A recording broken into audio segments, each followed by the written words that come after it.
Thought Vibration, or The Law of Attraction in the Thought World, by William Walker Atkinson, editors, Preface.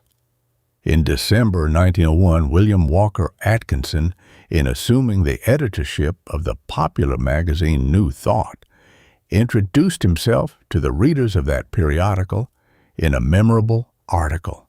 That article contained a clear, ringing, forceful statement of his individual creed, than which nothing can afford a deeper insight into the character and inner self of the man whose name appears as author of this book. It is the crystallized expression of the world principles, the truths, which his writings seek to illuminate, and in my opinion, should be read by every student of his works as the key to the philosophy he teaches. For this reason, there has been prefixed to this, his latest book under the title My Working Creed, the most vital of the fundamental beliefs enunciated by Mr. Atkinson in that famous introductory statement of 1901. None can read the recurring, ringing I believe of this author without feeling an answering thrill of exaltation and power. To those who read this book, I would say, imbue yourself thoroughly with the broad and beautiful spirit of those few preliminary paragraphs that you may pass on understanding to the perusal of the teachings which follow. Those who have an opportunity to refer to the article from which this creed is taken should do so. It tells of the work, the material success, followed by overstrain, physical and mental breakdown, and financial disaster, which marked the earlier years of William Walker Atkinson. It shows how he came to know what he now holds to be the truth, and how, in his own life, he has demonstrated its value. For from mental and physical wreck and financial ruin, he wrought through its principles, perfect health, mental vigor, and material prosperity. Mr. Atkinson, during the many years of his connection with the magazine New Thought, built for himself an enduring place in the hearts of its readers. For 4 years, his literary work was confined to its pages, including, in addition, 3 books for its publishers, and article after article of wonderful strength and vital force flowed from his pen. During this time, several included in New Thought Annual for 1002, published by the New Thought Publishing Company series of lessons appeared under varying titles in regard to the application of the law of attraction in the thought world, lessons which created a sensation and exerted a wonderful influence upon the lives of those who applied their principles. They were written in Mr. Atkinson's own sparkling, intimate style, teeming with thought, force, energy, fire, but shorn of all atmosphere of the study, all attempt at fine writing, polished periods, or dignified metaphor, and all affectation or assumption of superior learning. One of Mr. Atkinson's cardinal principles is stand on your own feet, and he deprecates any attempt to read infallibility into his writings. For this reason, we have again prefaced the present work with a foreword, in which he seeks to instill into all students of New Thought, whether as expressed in his writings or in those of others, the quality of self-dependence. A reading of this foreword will give the student a clear idea of the attitude of mind in which Mr. Atkinson thinks this and all other individual interpretations of life should be approached, with My Working Creed and the foreword as guides. The present reader should enter upon Thought Vibration, the book proper, in a spirit calculated to extract the greatest possible value. Thought Vibration embraces 2 series of the vital lessons mentioned above, with some additional articles by Mr. Atkinson following out the same line of teaching. The order of the lessons has been somewhat changed in the combination, and for further continuity and clearness, new lesson titles in the form of chapter headings have been selected. The publishers have preferred to retain the familiar, unstudied style of the lessons as originally written, rather than to subject the articles to the literary revision by the author, which usually precedes publication in book form. They contend that Mr. Atkinson's mightiest influence, his greatest strength and power, lies in his simple, straightforward, and at times even colloquial language, the kind which even my little son can understand, as wrote in gratitude one earnest student. It is such writing that the world needs, writing which can be read and apprehended by the little sons of the world, whether known as children or as men. There is a great deal of so-called fine writing on New Thought subjects, beautiful sentences full of high, though sometimes misty thought. But this world needs common, practical, everyday application of this thought.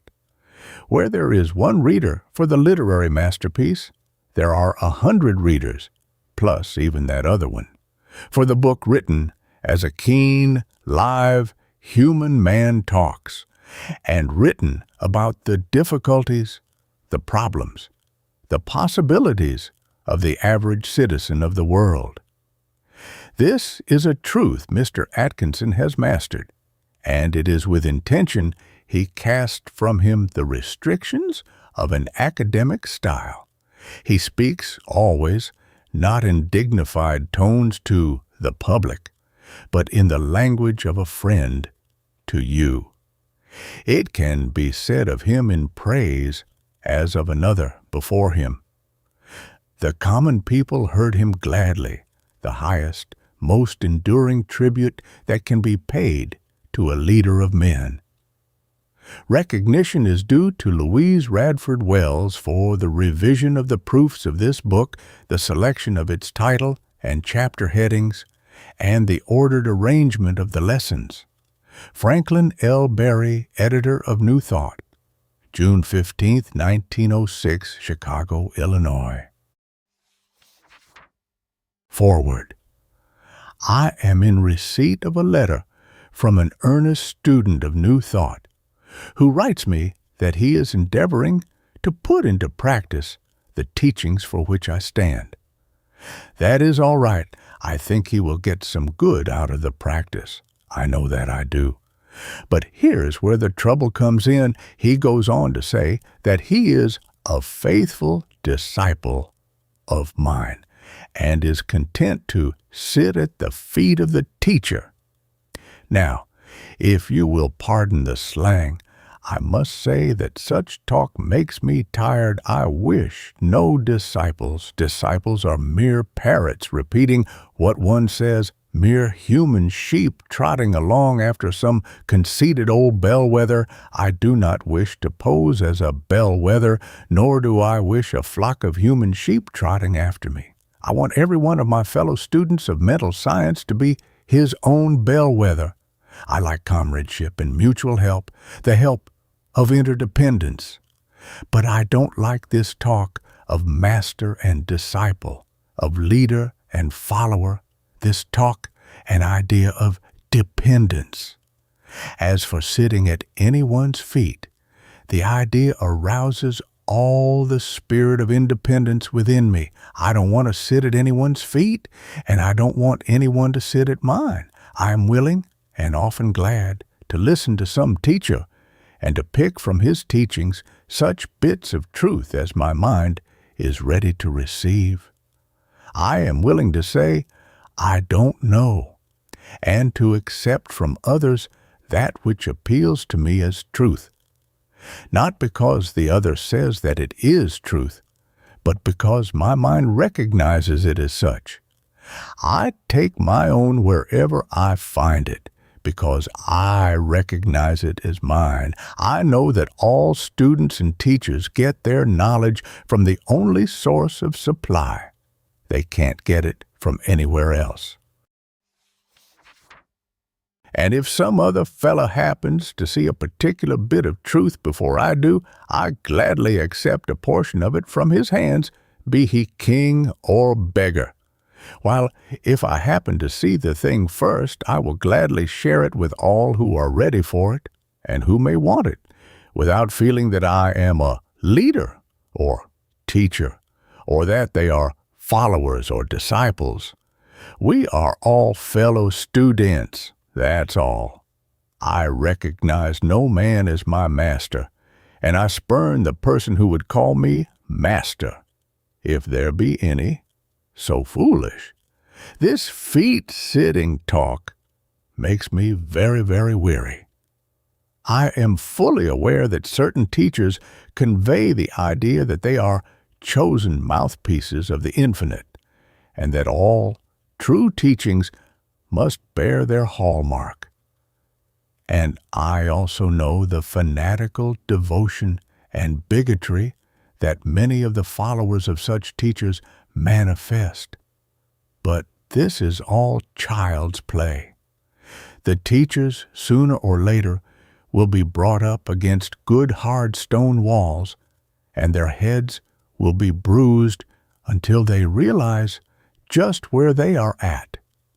And the disciples will have some individuality knocked into them later on, and will be made to stand upon their own feet by reason of the props being knocked from under them.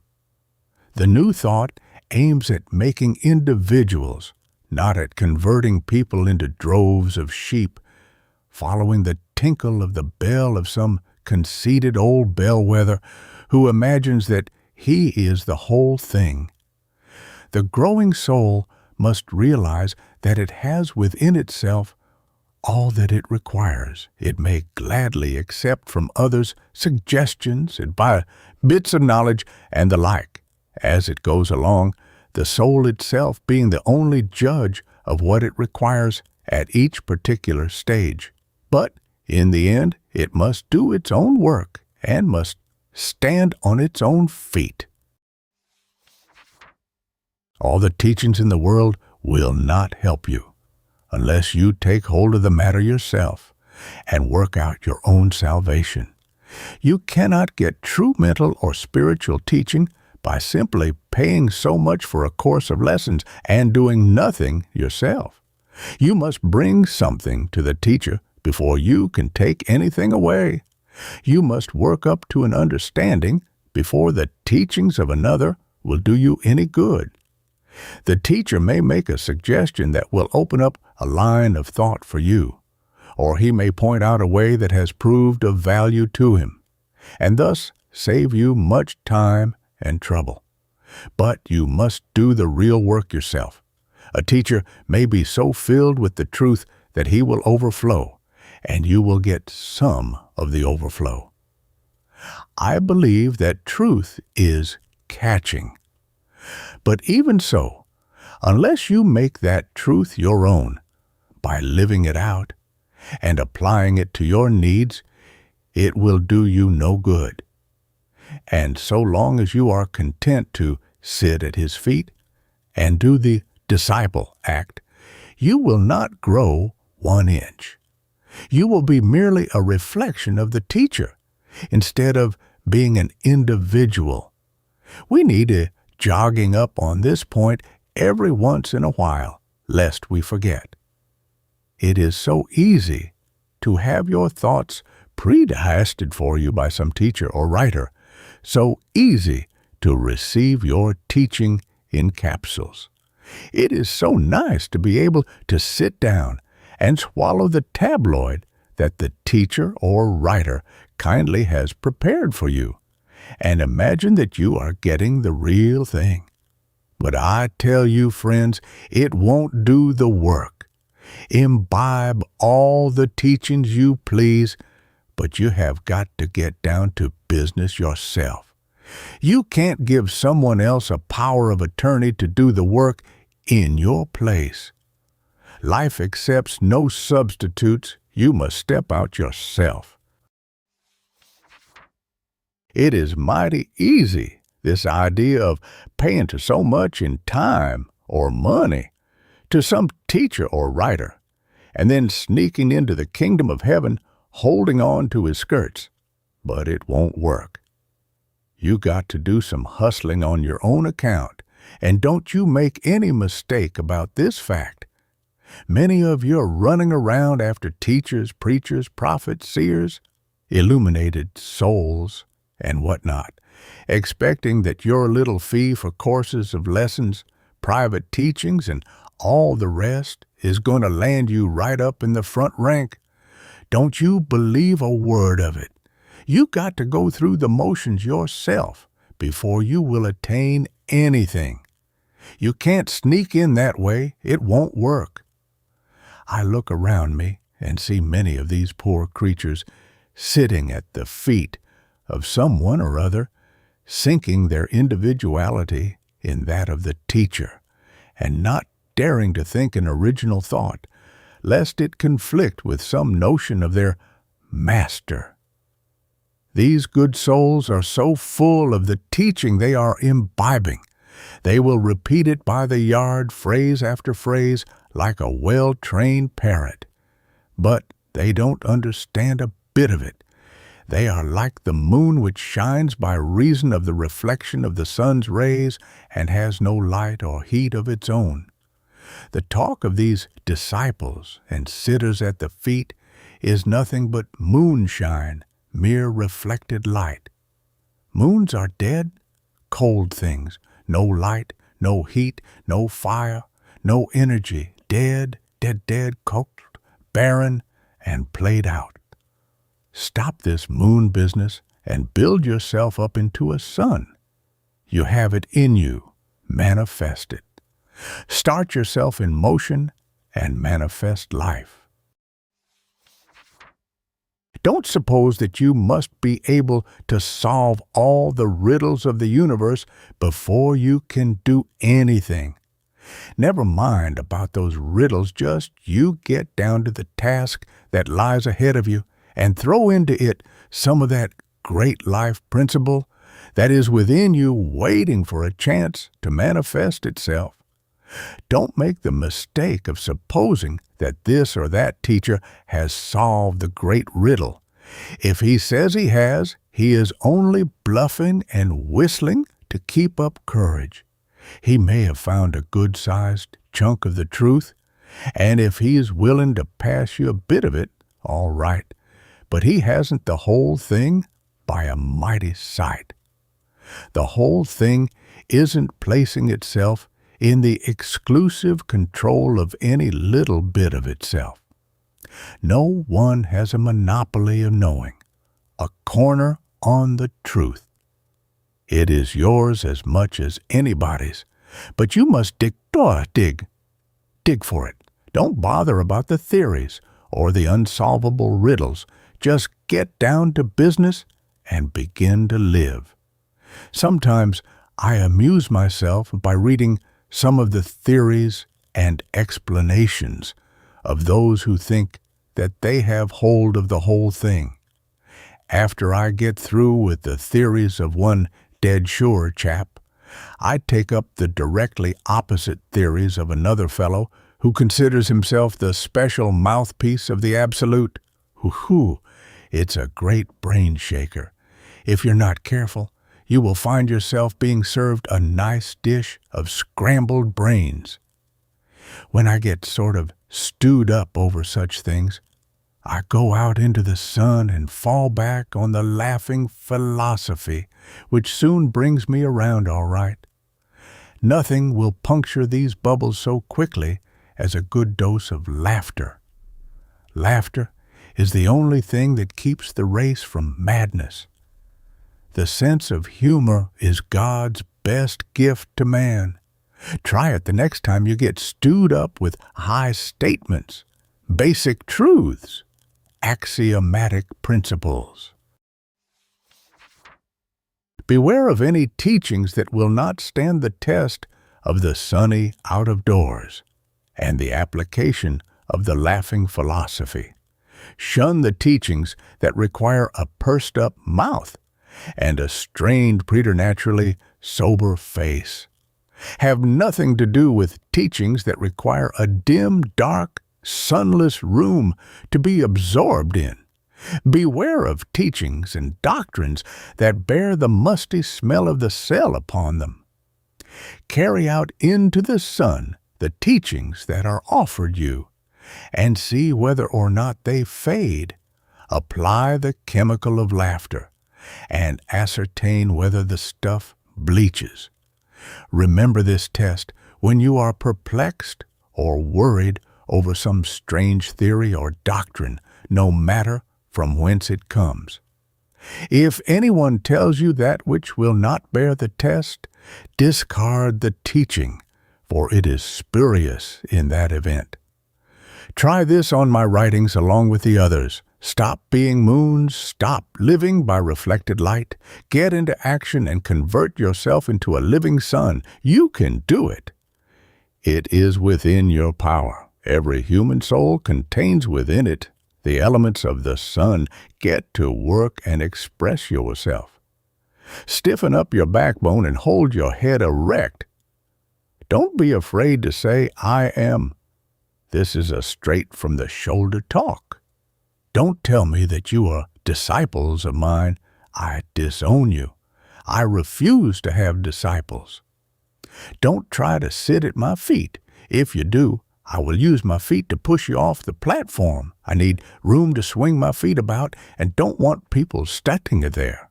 But if you wish to call me brother or fellow student or schoolmate in the kindergarten of God, I will be glad to have you do so. That's all we are after all, little babes tugging away at the breast of the Absolute. William Walker Atkinson. My working creed. I believe that the mind of man contains the greatest of all forces. That thought is one of the greatest manifestations of energy. I believe that the man who understands the use of thought force can make of himself practically what he will. I believe that not only is one's body subject to the control of the mind, but that also one may change environment, luck, circumstances by positive thought taking the place of negative. I know that the I can and I will attitude will carry one forward to success that will seem miraculous to the man on the I can't plane. I believe that thoughts are things, and that the law of attraction in the thought world will draw to one just what he desires or fears. I believe in the gospel of work, in hustling. I believe in the I do as well as the I am. I know that the man who will take advantage of the power of the mind and who will manifest that power in action will go forward to success as surely and as steadily as the arrow from the bow of the skilled archer. I believe in the brotherhood of man. I believe in being kind. I believe in everyone minding his own business and allowing everyone else the same privilege. I believe that we have no right to condemn. Let him who is without sin cast the first stone. I believe that he who hates is an assassin, that he who covets is a thief, that he who lusts is an adulterer, that the gist of a crime is in its desire. Seeing this, looking into our own hearts, how can we condemn? I believe that evil is but ignorance. I believe that to know all is to forgive all. I believe that there is good in every man. Let us help him to manifest it. I believe in the absolute equality of the man and the woman. Sometimes I think that the odds are slightly in favor of the woman.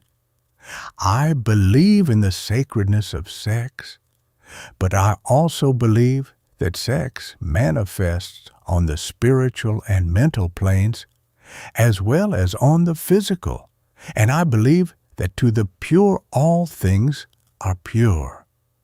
I believe that man is immortal, that the real self is spirit, which uses mind and body as its tools and manifests itself according to the fitness of the tools. I believe that man is rapidly growing into a new plane of consciousness in which he will know himself as he is, will recognize the I am, the something within. I believe that there is an infinite power in and of all things. I believe that although today we have but the faintest idea of that power, still we will steadily grow to comprehend it more fully, will get in closer touch with it. Even now, we have momentary glimpses of its existence, a momentary consciousness of oneness with the Absolute. I believe that the greatest happiness consists in maintaining toward the Absolute the attitude of the trusting child, who, feeling no doubt of the parent's love, no doubt of his wisdom, places his little hand in that of the parent and says, "Lead thou me on." I believe that he who feels towards the Absolute, the trustfulness of the babe which places its little tired head close to the breast of the mother, will also be conscious of the tender answering pressure as the babe is drawn just a little closer to the mother heart. William Walker Atkinson. Chapter 1. The Law of Attraction in the Thought World. The universe is governed by law, one great law. Its manifestations are multiform, but viewed from the ultimate, there is but one law. We are familiar with some of its manifestations, but are almost totally ignorant of certain others. Still, we are learning a little more every day. The veil is being gradually lifted. We speak learnedly of the law of gravitation, but ignore that equally wonderful manifestation, the law of attraction in the thought world. We are familiar with that wonderful manifestation of law, which draws and holds together the atoms of which matter is composed. We recognize the power of the law that attracts bodies to the earth, that holds the circling worlds in their places, but we close our eyes to the mighty law that draws to us the things we desire or fear, that makes or mars our lives. When we come to see that thought is a force, a manifestation of energy having a magnet-like power of attraction, we will begin to understand the why and wherefore of many things that have heretofore seemed dark to us. There is no study that will so well repay the student for his time and trouble as the study of the workings of this mighty law of the world of thought, the law of attraction. When we think we send out vibrations of a fine ethereal substance which are as real as the vibrations manifesting light, heat, electricity, magnetism, that these vibrations are not evident to our five senses is no proof that they do not exist. A powerful magnet will send out vibrations and exert a force sufficient to attract to itself a piece of steel weighing 100 pounds, but we can neither see, taste, smell, hear, nor feel the mighty force. These thought vibrations, likewise, cannot be seen, heard nor felt in the ordinary way. although it is true there are on record cases of persons peculiarly sensitive to psychic impressions who have perceived powerful thought waves, and very many of us can testify that we have distinctly felt the thought vibrations of others, both whilst in the presence of the sender and at a distance. Telepathy and its kindred phenomena are not idle dreams.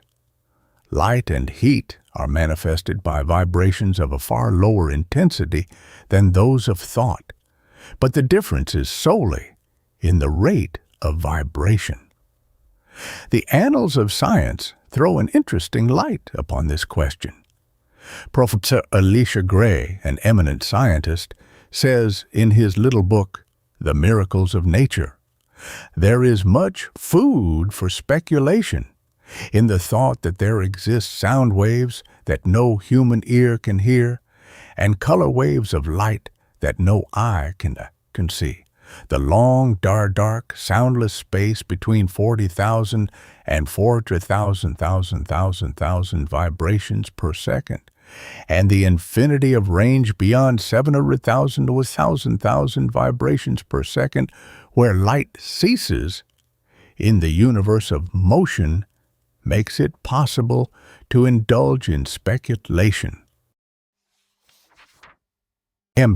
Williams, in his work entitled Short Chapters in Science, says, there is no gradation between the most rapid undulations or tremblings that produce our sensation of sound, and the slowest of those which give rise to our sensations of gentlest warmth.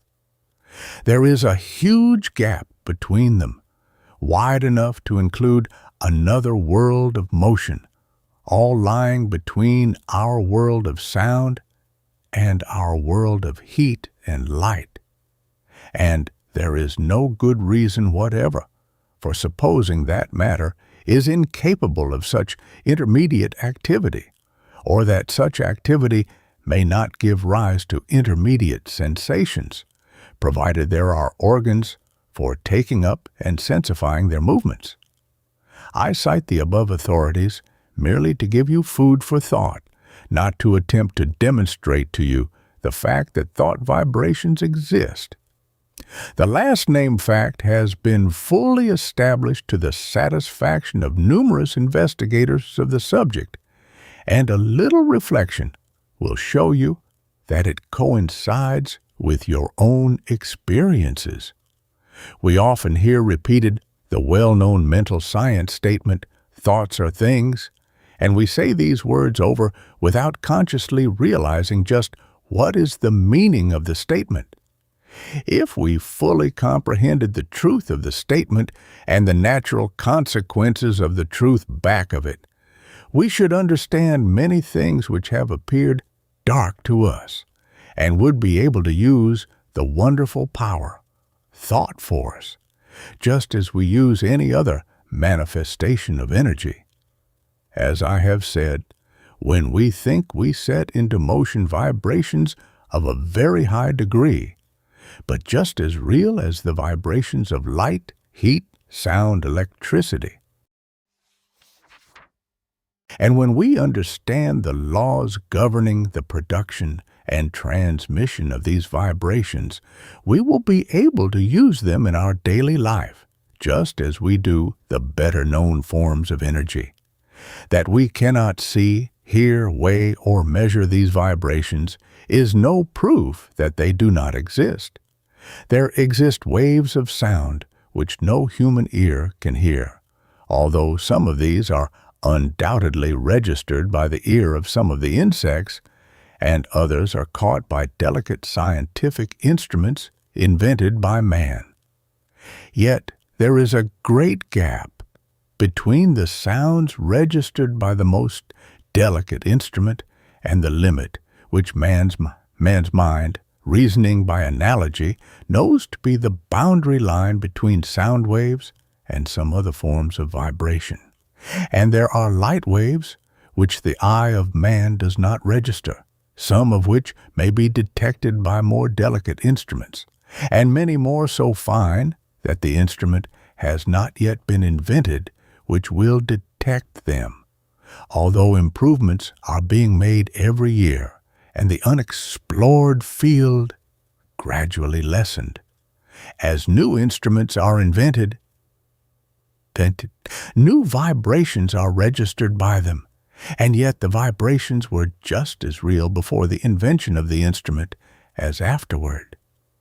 Supposing that we had no instruments to register magnetism, one might be justified in denying the existence of that mighty force, because it could not be tasted, felt, smelt, heard, seen, weighed, or measured. And yet the mighty magnet would still send out waves of force sufficient to draw to it pieces of steel weighing hundreds of pounds. Each form of vibration requires its own form of instrument for registration. At present, the human brain seems to be the only instrument capable of registering thought waves, although occultists say that in this century, scientists will invent apparatus sufficiently delicate to catch and register such impressions. And from present indications, it looks as if the invention named might be expected at any time. The demand exists, and undoubtedly will be soon supplied. But to those who have experimented along the lines of practical telepathy, no further proof is required than the results of their own experiments. We are sending out thoughts of greater or less intensity all the time, and we are reaping the results of such thoughts. Not only do our thought waves influence our self-wolves and others, but they have a drawing power. They attract to us the thoughts of others, things, circumstances, people, luck, in accord with the character of the thought uppermost in our minds. Thoughts of love will attract to us the love of others, circumstances and surroundings in accord with the thought, people who are of like thought. Thoughts of anger, hate, envy, malice, and jealousy will draw to us the foul brood of kindred thoughts emanating from the minds of others. Circumstances in which we will be called upon to manifest these vile thoughts, and will receive them in turn from others. People who will manifest in harmony, and so on. A strong thought, or a thought long continued, will make us the center of attraction for the corresponding thought waves of others. Like attracts like in the thought world, as ye sow, so shall ye reap. Birds of a feather flock together in the thought world. Curses like chickens come home to roost and bring their friends with them. The man or woman who is filled with love sees love on all sides and attracts the love of others. The man with hate in his heart gets all the hate he can stand. The man who thinks fight generally runs up against all the fight he wants before he gets through. And so it goes. Each gets what he calls for over the wireless telegraphy of the mind. The man who rises in the morning feeling grumpy usually manages to have the whole family in the same mood before the breakfast is over. The nagging woman generally finds enough to gratify her nagging propensity during the day. This matter of thought attraction is a serious one. When you stop to think of it, you will see that a man really makes his own surroundings, although he blames others for it.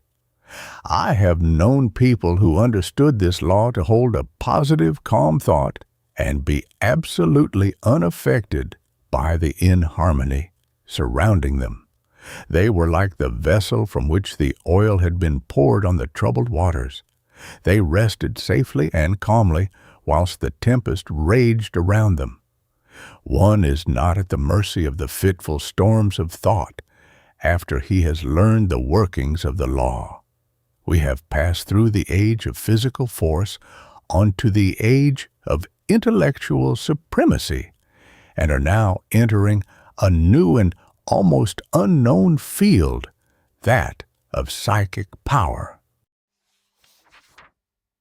This field of energy has its established laws as well as have the others, and we should acquaint ourselves with them, or we will be crowded to the wall, as are the ignorant on the plains of effort.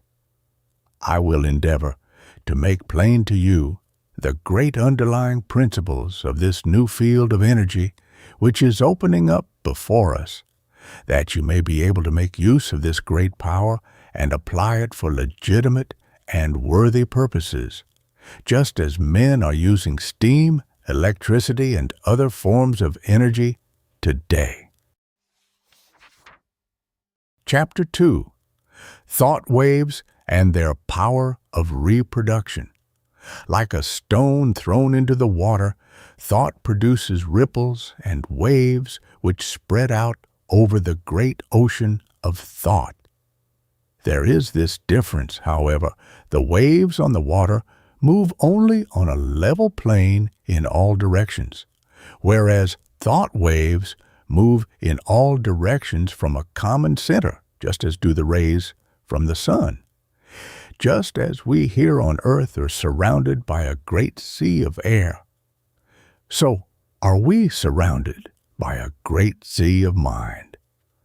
Our thought waves move through this vast mental ether, extending, however, in all directions, as I've explained, becoming somewhat lessened in intensity according to the distance traversed, because of the friction occasioned by the waves coming in contact with the great body of men surrounding us on all sides.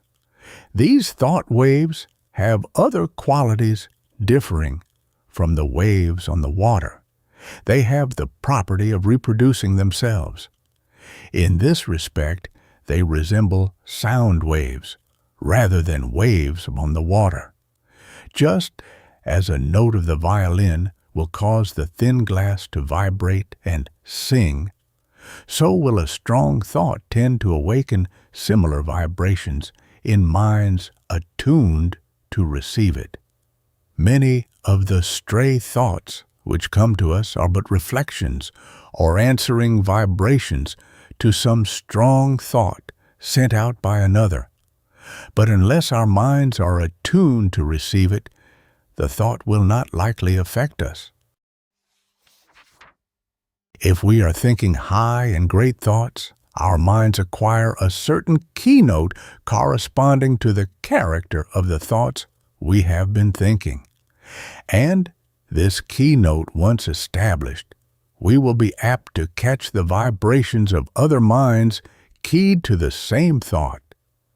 On the other hand, let us get into the habit of thinking thoughts of an opposite character, and we will soon be echoing the low order of thought emanating from the minds of the thousands thinking along the same lines.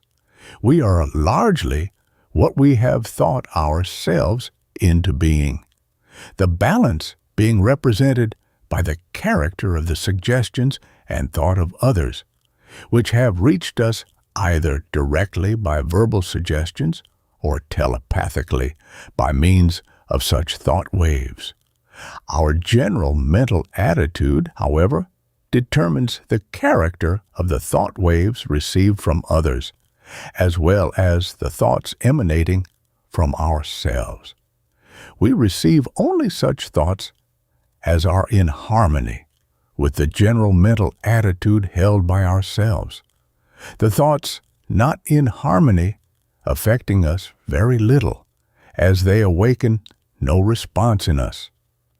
The man who believes thoroughly in himself and maintains a positive, strong mental attitude of confidence and determination is not likely to be affected by the adverse and negative thoughts of discouragement and failure emanating from the minds of other persons in whom these last qualities predominate. At the same time, these negative thoughts, if they reach one whose mental attitude is pitched on a low key, deepen his negative state and add fuel to the fire which is consuming his strength, or, if you prefer this figure, serve to further smother the fire of his energy and activity. We attract to us the thoughts of others of the same order of thought. The man who thinks success will be apt to get into tune with the minds of others thinking likewise, and they will help him and he them. The man who allows his mind to dwell constantly upon thoughts of failure brings himself into close touch with the minds of other failure people, and each will tend to pull the other down still more. The man who thinks that all is evil is apt to see much evil and will be brought into contact with others who will seem to prove his theory. And the man who looks for good in everything and everybody will be likely to attract thus to himself the things and people corresponding to his thought. We generally see that for which we look. You will be able to carry this idea more clearly if you will think of the Marconi wireless instruments, which receive the vibrations only from the sending instrument, which has been attuned to the same key, while other telegrams are passing through the air in near vicinity without affecting the instrument. The same law applies to the operations of thought. We receive only that which corresponds to our mental attunement. If we have been discouraged, we may rest assured that we have dropped into a negative key and have been affected not only by our own thoughts, but have also received the added depressing thoughts of similar character, which are constantly being sent out from the minds of other unfortunates who have not yet learned the law of attraction in the thought world. And if we occasionally rise to heights of enthusiasm and energy, how quickly we feel the inflow of the courageous, daring, energetic, positive thoughts being sent out by the live men and women of the world. We recognize this without much trouble when we come in personal contact with people and feel their vibrations, depressing or invigorating as the case may be. But the same law operates when we are not in their presence, although less strongly. The mind has many degrees of pitch, ranging from the highest positive note to the lowest negative note, with many notes in between, varying in pitch according to their respective distance from the positive or negative extreme. When your mind is operating along positive lines, you feel strong, buoyant, bright, cheerful, happy, confident, and courageous, and are enabled to do your work well, to carry out your intentions, and progress on your road to success. You send out strong positive thought, which affects others and causes them to cooperate with you or to follow your lead, according to their own mental keynote. When you are playing on the extreme negative end of the mental keyboard, you feel depressed, weak, passive, dull, fearful, cowardly, and you find yourself unable to make progress or to succeed, and your effect upon others is practically nil. You are led by, rather than leading others, and are used as a human doormat or football by more positive persons.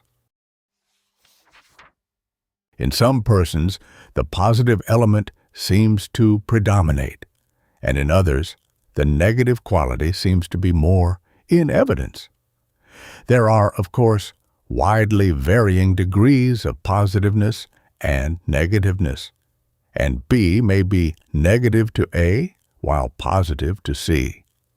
When two people first meet, there is generally a silent mental conflict in which their respective minds test their quality of positiveness and fix their relative position toward each other. This process may be unconscious in many cases, but it occurs nevertheless. The adjustment is often automatic, But occasionally the struggle is so sharp, the opponents being so well matched, that the matter forces itself into the consciousness of the two people. Sometimes both parties are so much alike in their degrees of positiveness that they practically fail to come to terms mentally. They never really are able to get along with each other, and they are either mutually repelled and separate, or else stay together amid constant broils and wrangling. We are positive or negative to everyone with whom we have relations.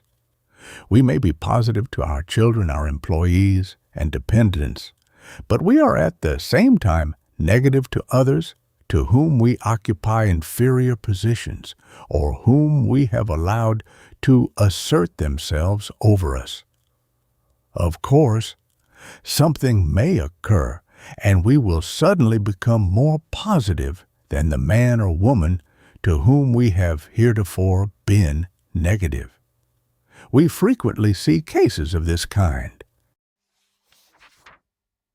And as the knowledge of these mental laws becomes more general, we will see many more instances of persons asserting themselves and making use of their newfound power. But remember, you possess the power to raise the keynote of your mind to a positive pitch by an effort of the will. And of course, it is equally true that you may allow yourself to drop into a low negative note by carelessness or a weak will. There are more people on the negative plane of thought than on the positive plane, and consequently, there are more negative thought vibrations in operation in our mental atmosphere. But, happily for us, this is counterbalanced by the fact that a positive thought is infinitely more powerful than a negative one, and if by force of will we raise ourselves to a higher mental key, we can shut out the depressing thoughts and may take up the vibrations corresponding with our changed mental attitude. This is one of the secrets of the affirmations and autosuggestions used by the several schools of mental science and other New Thought cults. There is no particular merit in affirmations of themselves, but they serve a twofold purpose. They tend to establish new mental attitudes within us and act wonderfully in the direction of character building, the science of making ourselves over. They tend to raise the mental keynote so that we may get the benefit of the positive thought waves of others on the same plane of thought. Whether or not we believe in them, we are constantly making affirmations. The man who asserts that he can and will do a thing, and asserts it earnestly, develops in himself the qualities conducive to the well-doing of that thing, and at the same time places his mind in the proper key to receive all the thought waves likely to help him in the doing. If, on the other hand, one says and feels that he is going to fail, he will choke and smother the thoughts coming from his own subconscious mentality, which are intended to help him, and at the same time will place himself in tune with the failure thought of the world. And there is plenty of the latter kind of thought around, I can tell you. Do not allow yourselves to be affected by the adverse and negative thoughts of those around you. Rise to the upper chambers of your mental dwelling and key yourself up to a strong pitch, away above the vibrations on the lower planes of thought. Then you will not only be immune to their negative vibrations, but will be in touch with the great body of strong positive thought coming from those of your own plane of development. My aim will be to direct and train you in the proper use of thought and will, that you may have yourself well in hand and may be able to strike the positive key at any moment you may feel it necessary. It is not necessary to strike the extreme note on all occasions. The better plan is to keep yourself in a comfortable key, without much strain, and to have the means at command whereby you can raise the pitch at once when occasion demands. By this knowledge, you will not be at the mercy of the old automatic action of the mind, but may have it well under your own control. Development of the will is very much like the development of a muscle, a matter of practice and gradual improvement. At first it is apt to be tiresome, but at each trial one grows stronger until the new strength becomes real and permanent. Many of us have made ourselves positive under sudden calls or emergencies. We are in the habit of bracing up when occasion demands. But by intelligent practice, you will be so much strengthened that your habitual state will be equal to your bracing up stage now. And then, when you find it necessary to apply the spur, you will be able to reach a stage not dreamed of at present. Do not understand me as advocating a high tension continuously. This is not at all desirable, not only because it is apt to be too much of a strain upon you, but also because you will find it desirable to relieve the tension at times and become receptive that you may absorb impressions. It is well to be able to relax and assume a certain degree of receptiveness, knowing that you are always able to spring back to the more positive state at will.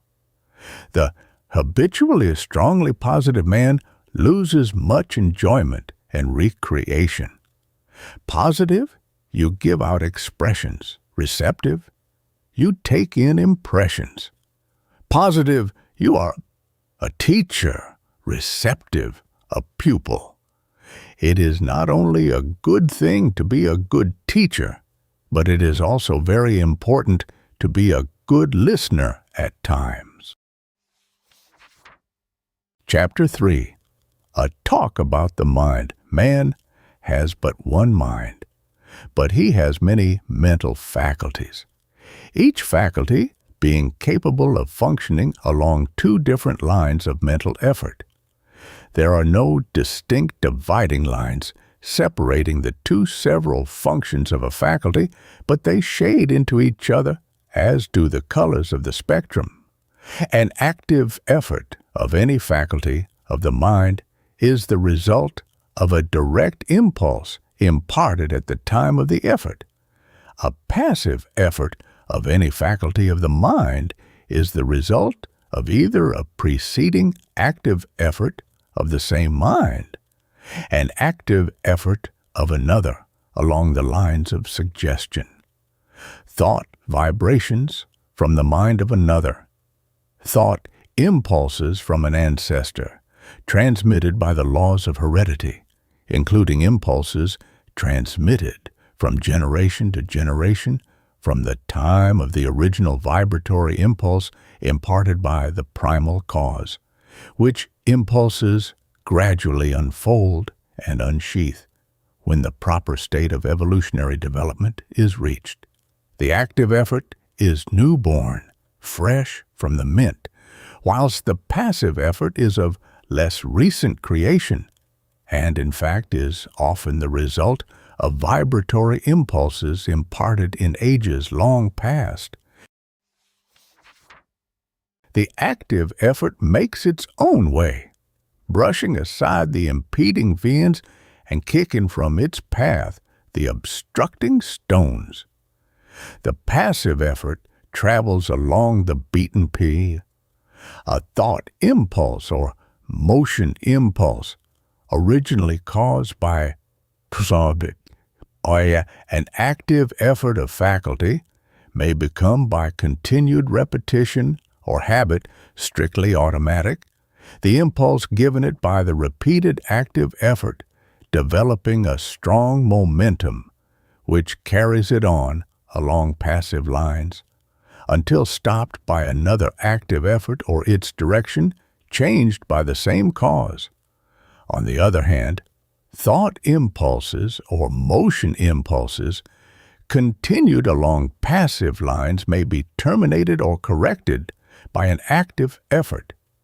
The active function creates, changes, or destroys. The passive function carries on the work given it by the active function and obeys orders and suggestions.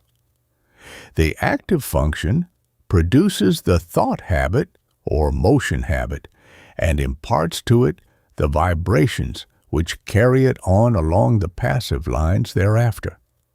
The active function also has the power to send forth vibrations which neutralize the momentum of the thought habit or motion habit. It also is able to launch a new thought habit or motion habit with stronger vibrations, which overcomes and absorbs the first thought or motion and substitutes the new one. All thought impulses or motion impulses, once started on their errands, continue to vibrate along passive lines until corrected or terminated by subsequent impulses imparted by the active function or other controlling power. The continuance of the original impulse adds momentum and force to it and renders its correction or termination more difficult. This explains that which is called the force of habit. I think that this will be readily understood by those who have struggled to overcome a habit which had been easily acquired. The law applies to good habits as well as bad. The moral is obvious. Several of the faculties of the mind often combine to produce a single manifestation. A task to be performed may call for the combined exercise of several faculties, some of which may manifest by active effort and others by passive effort. The meeting of new conditions, new problems, calls for the exercise of active effort, whilst a familiar problem or task can be easily handled by the passive effort without the assistance of his more enterprising brother. There is in nature an instinctive tendency of living organisms to perform certain actions, the tendency of an organized body to seek that which satisfies the wants of its organism. This tendency is sometimes called appetency. It is really a passive mental impulse originating with the impetus imparted by the primal cause and transmitted along the lines of evolutionary development, gaining strength and power as it progresses. The impulse of the primal cause is assisted by the powerful upward attraction exerted by the Absolute. In plant life, this tendency is plainly discernible, ranging from the lesser exhibitions in the lower types to the greater in the higher types. It is that which is generally spoken of as the life force in plants. It is, however, a manifestation of rudimentary mentation, functioning along the lines of passive effort. In some of the higher forms of plant life, there appears a faint color of independent life action, a faint indication of choice of volition. Writers on plant life relate many remarkable instances of this phenomenon. It is, undoubtedly, an exhibition of rudimentary active mentation. In the lower animal kingdom, a very high degree of passive mental effort is found, and, varying in degree in the several families and species, a considerable amount of active mentation is apparent. The lower animal undoubtedly possesses reason only in a lesser degree than man, and, in fact, the display of volitional mentation exhibited by an intelligent animal is often nearly as high as that shown by the lower types of man or by a young child. As a child, before birth, shows in its body the stages of the physical evolution of man, so does a child, before and after birth, until maturity manifests the stages of the mental evolution of man. Man, the highest type of life yet produced, at least upon this planet, shows the highest form of passive mentation, and also a much higher development of active mentation than is seen in the lower animals. And yet the degrees of that power vary widely among the different races of men. Even among men of our race, the different degrees of active mentation are plainly noticeable. These degrees not depending by any means upon the amount of culture, social position, or educational advantages possessed by the individual. Mental culture and mental development are two very different things. You have but to look around you to see the different stages of the development of active mentation in man. The reasoning of many men is scarcely more than passive mentation, exhibiting but little of the qualities of volitional thought. They prefer to let other men think for them. Active mentation tires them, and they find the instinctive, automatic, passive mental process much easier. Their minds work along the lines of least resistance. They are but little more than human sheep. Among the lower animals and the lower types of men, active mentation is largely confined to the grosser faculties, the more material plane, the higher mental faculties working along the instinctive, automatic lines of the passive function. As the lower forms of life progressed in the evolutionary scale, they developed new faculties, which were latent within them. These faculties always manifested in the form of rudimentary passive functioning, and afterwards WR worked up through higher passive forms until the active functions were brought into play. The evolutionary process still continues, the invariable tendency being toward the goal of highly developed active mentation. This evolutionary progress is caused by the vibratory impulse imparted by the primal cause, aided by the uplifting attraction of the Absolute. This law of evolution is still in progress, and man is beginning to develop new powers of mind, which, of course, are first manifesting themselves along the lines of passive effort. Some men have developed these new faculties to a considerable degree, and it is possible that before long man will be able to exercise them along the line of their active functions. In fact, this power has already been attained by a few. This is the secret of the Oriental occultists and of some of their Occidental brethren. The amenability of the mind to the will can be increased by properly directed practice. That which we are in the habit of referring to as the strengthening of the will is in reality the training of the mind to recognize and absorb the power within. The will is strong enough. It does not need strengthening, but the mind needs to be trained to receive and act upon the suggestions of the will. The will is the outward manifestation of the I am. The will current is flowing in full strength along the spiritual wires, but you must learn how to raise the trolley pole to touch it before the mental car will move.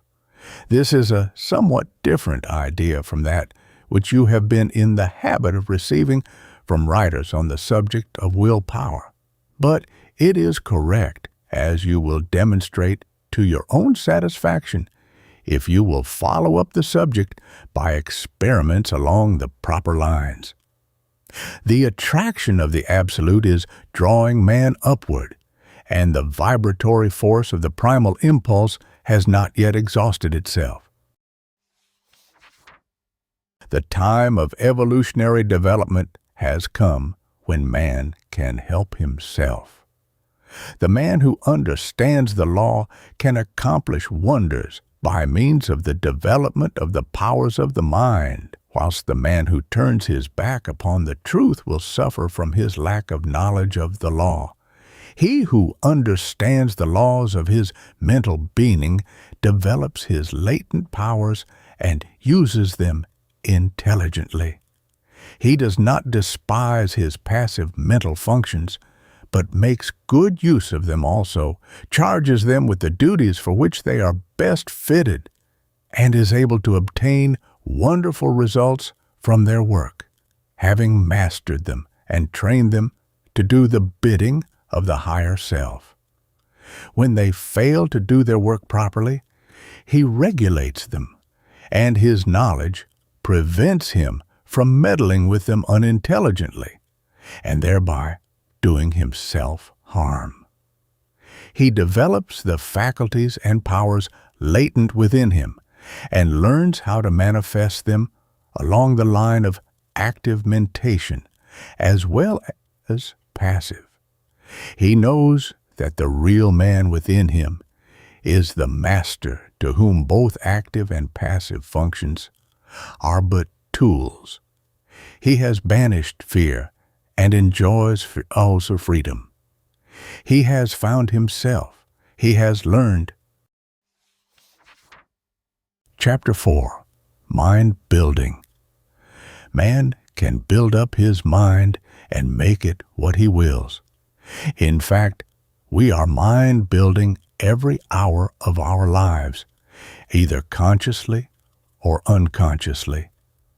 The majority of us are doing the work unconsciously, but those who have seen a little below the surface of things have taken the matter in hand and have become conscious creators of their own mentality. They are no longer subject to the suggestions and influences of others, but have become masters of themselves. They assert the I and compel obedience from the subordinate mental faculties. The I is the sovereign of the mind, and what we call will is the instrument of the I. Of course, there is something back of this, and the universal will is higher than the will of the individual, but the latter is in much closer touch with the universal will than is generally supposed. And when one conquers the lower self and asserts the I, he becomes in close touch with the universal will and partakes largely of its wonderful power. The moment one asserts the I and finds himself, he establishes a close connection between the individual will and the universal will. But before he is able to avail himself of the mighty power at his command, he must first effect the mastery of the lower self. Think of the absurdity of man claiming to manifest powers when he is the slave of the lower parts of his mental being, which should be subordinate. Think of a man being the slave of his moods, passions, animal appetites, and lower faculties, and at the same time trying to claim the benefits of the will. Now, I am not preaching asceticism, which seems to me to be a confession of weakness. I am speaking of self-mastery, the assertion of the I over the subordinate parts of oneself. In the higher view of the subject, this I is the only real self, and the rest is the non-self. But our space does not permit the discussion of this point, and we will use the word self as meaning the entire man. Before a man can assert the I in its full strength, he must obtain the complete mastery of the subordinate parts of the self. All things are good when we learn to master them, but no thing is good when it masters us. Just so long as we allow the lower portions of the self to give us orders, we are slaves. It is only when the I mounts his throne and lifts the scepter that order is established, and things assume their proper relation to each other. We are finding no fault with those who are swayed by their lower selves. They are in a lower grade of evolution and will work up in time. But we are calling the attention of those who are ready to the fact that the sovereign must assert his will and that the subjects must obey. Orders must be given and carried out. Rebellion must be put down, and the rightful authority insisted upon. And the time to do it is now. You have been allowing your rebellious subjects to keep the king from his throne. You have been allowing the mental kingdom to be misgoverned by irresponsible faculties.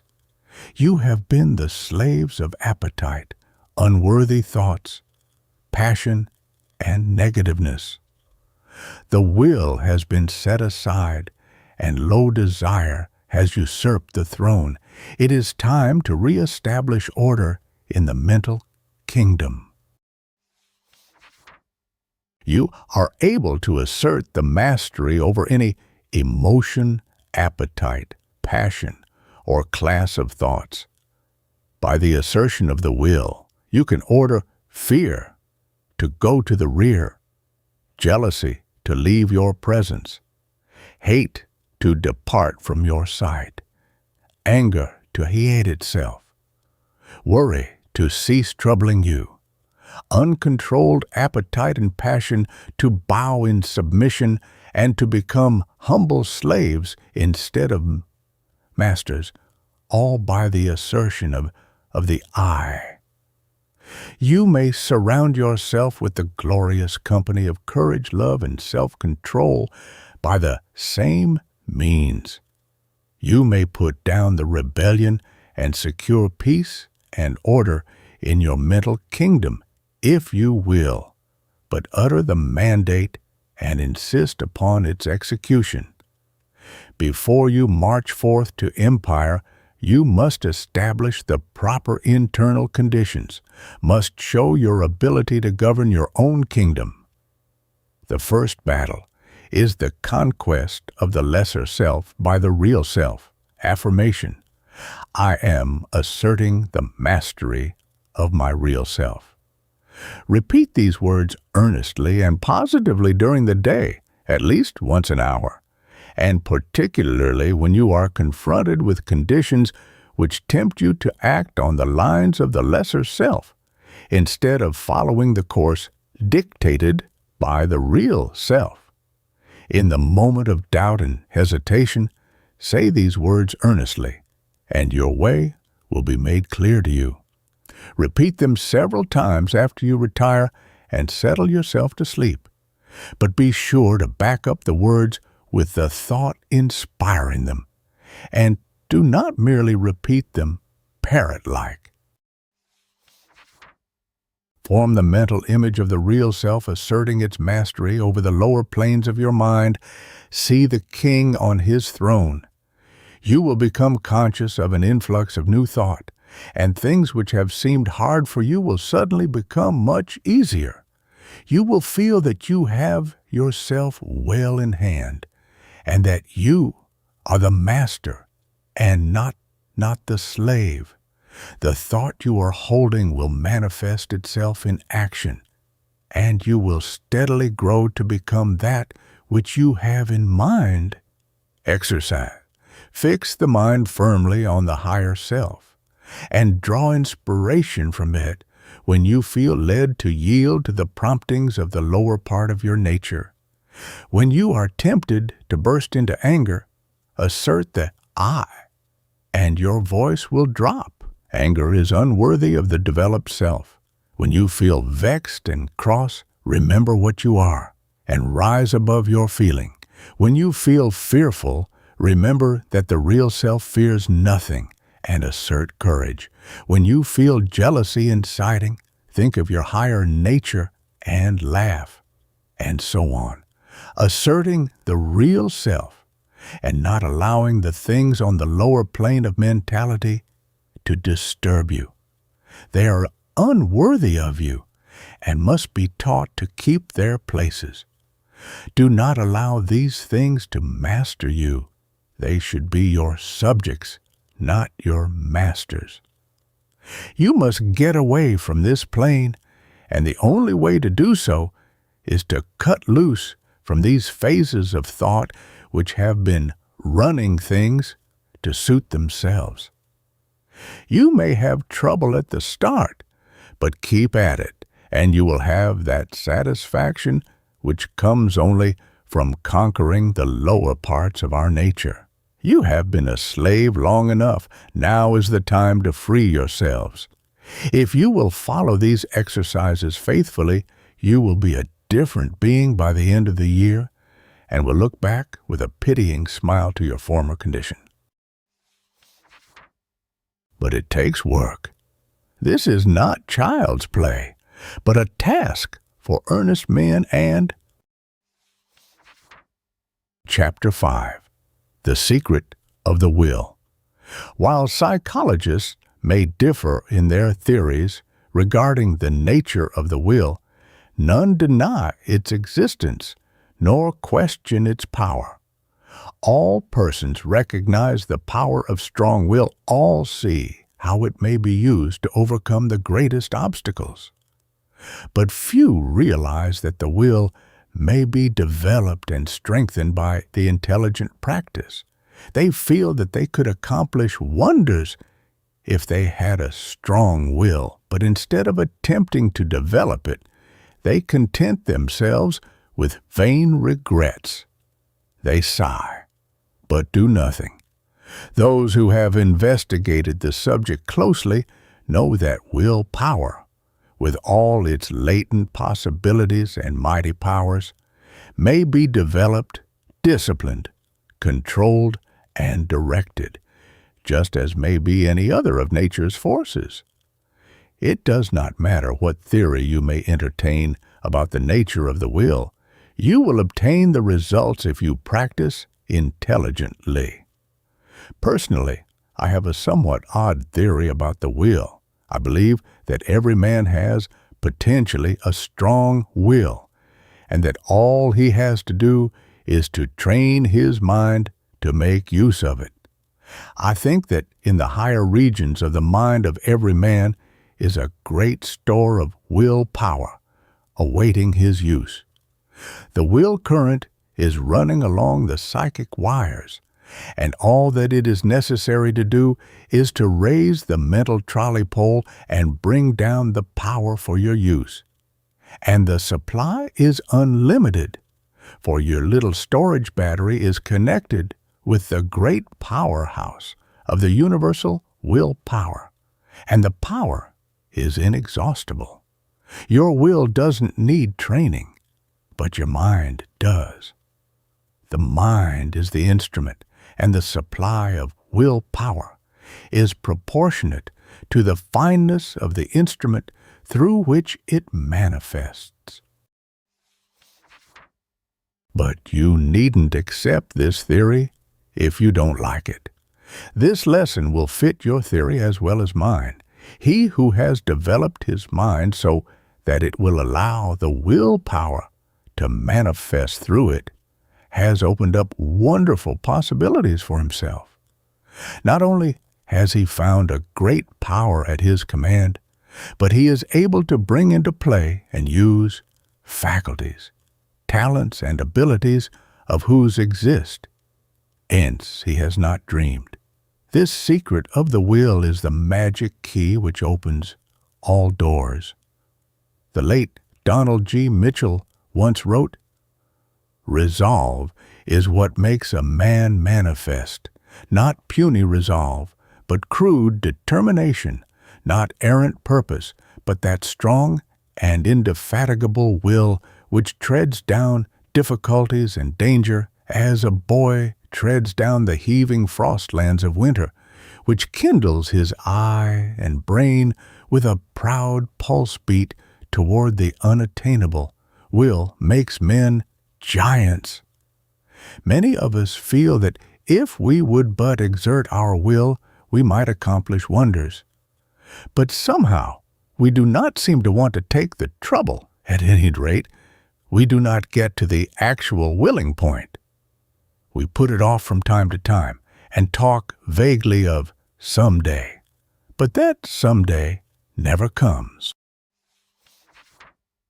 We instinctively feel the power of the will, but we haven't enough energy to exercise it, and so drift along with the tide, unless perhaps some friendly difficulty arises, some helpful obstacle appears in our path, or some kindly pain stirs us into action, in either of which cases we are compelled to assert our will, and thus begin to accomplish something.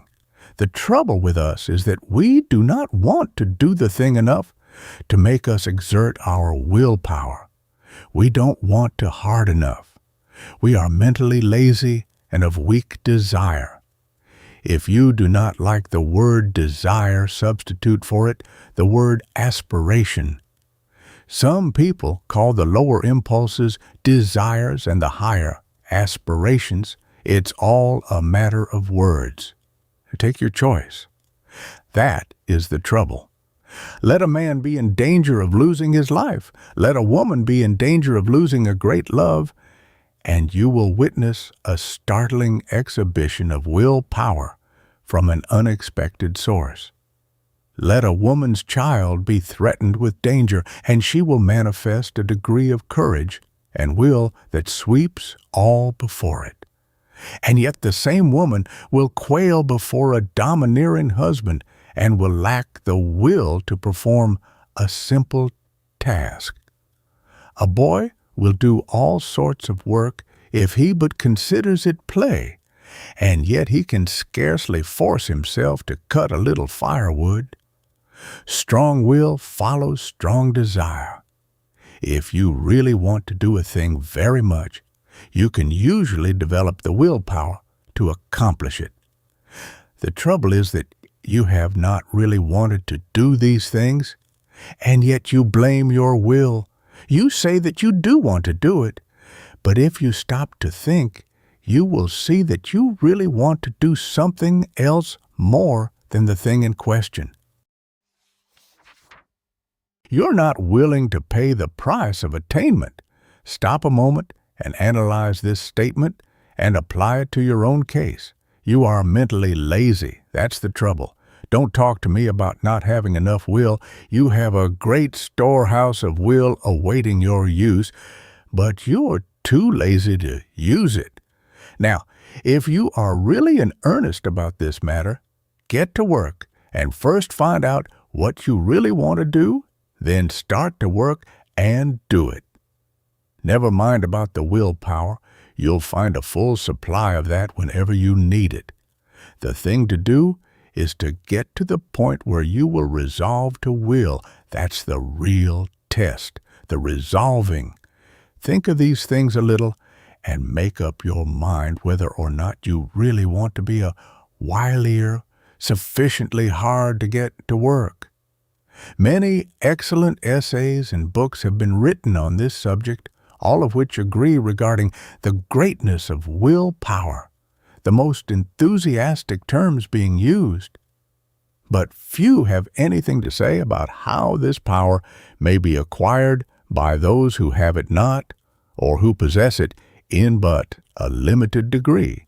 Some have given exercises designed to strengthen the will, which exercises really strengthen the mind, so that it is able to draw upon its store of power.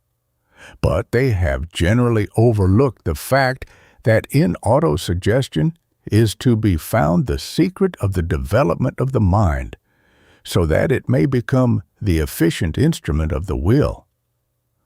Autosuggestion, I am using my willpower. Say these words several times earnestly and positively immediately after finishing this article. Then repeat them frequently during the day at least once an hour, and particularly when you meet something that calls for the exercise of willpower. Also, repeat them several times after you retire, and settle yourself for sleep. Now, there is nothing in these words unless you back them up with the thought. In fact, the thought is the whole thing, and the words only pegs upon which to hang the thought.